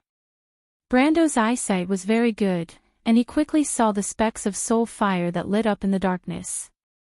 Each of those soul fire belonged to a skeleton. These broad skeletons were all wearing heavy armor and stood on both sides of the aisle like lifeless decorations. He recognized these things as Madara's Crusader executioners. These things had almost killed him in Fortress Reden, but now there were 2 rows of them standing in this corridor, and he did not feel threatened at all. Not to mention him, even Huanghua's expression did not change. As a swordsman with elemental awakening strength, these things were not much different from oversized toys to her. She did not seem to have the natural fear of darkness that ordinary girls had. Her pair of eyes shone in the dark environment, as if she was born for such an environment. Brando was worried that Huanghua might not be used to it, but seeing her like this, he could not help but breathe a sigh of relief. The skeleton led the way forward at an unhurried pace, but Brendel did not have the patience. He narrowed his eyes and extended his darkness perception outwards. But he felt that his perception of the environment and magic power had just extended out from the darkness, and he felt that he was being spied on. He was slightly stunned, and then he heard Huanghua's soft voice. "Mr. Brando has a similar ability." "What?" Brando was stunned. "It's Sky's Eye," Huanghua's voice came from the darkness. "The heart of the Jade Phoenix teaches us to feel the world with our hearts, so we can tell if others have malicious intentions, or if they are lying to our hearts." "How did you know that Insursta was lying?" Brando whispered in surprise. "Yes, Mr. Brando, do you have such an ability?" "It's not the same as yours. I can only feel things through the flow of magic power, but it can also make my senses sharper." After confirming that he was being spied on by Huanghua's ability, he was relieved. As he described, he extended his perception. However, he was very interested in Phoenix Fire's Heaven's Eye ability. It was very similar to the clear mirror from Aween's White Raven sword style, or the deep analysis that he learned from the Silver Elves. But it was much more powerful than the latter two. After all, the latter two did not have the ability to distinguish between lies and people's hearts. He was about to ask about the details of this ability, and see if he could find a way to exchange this ability with Wang Hua. But it was at this moment, Brando suddenly shut his mouth. He extended his dark perception to guard against possible threats. Because even though he said that Insursta would not play any tricks, who could guarantee that the Dark Lord would not suddenly lose his mind? Naturally, it was better to have as little trouble as possible. But he did not expect that his extended perception could suddenly penetrate the wall and feel the existence of the room on the other side of the wall. He probably also did not expect Insursta and Gusta to be so close. Perhaps because the undead were too safe here, they did not seem to have too many precautions and arrangements in the building. So Brando immediately heard a somewhat unfamiliar voice. Have you thought about the consequences? You're tuning into the LoveLore Library YouTube channel. We're so grateful for your support, and don't forget to subscribe to join us on this incredible journey through captivating stories. Your generosity through donations truly makes a world of difference, as it's the primary source of revenue that allows me to expand and enhance this channel for you. Thank you from the bottom of my heart for being a part of this adventure.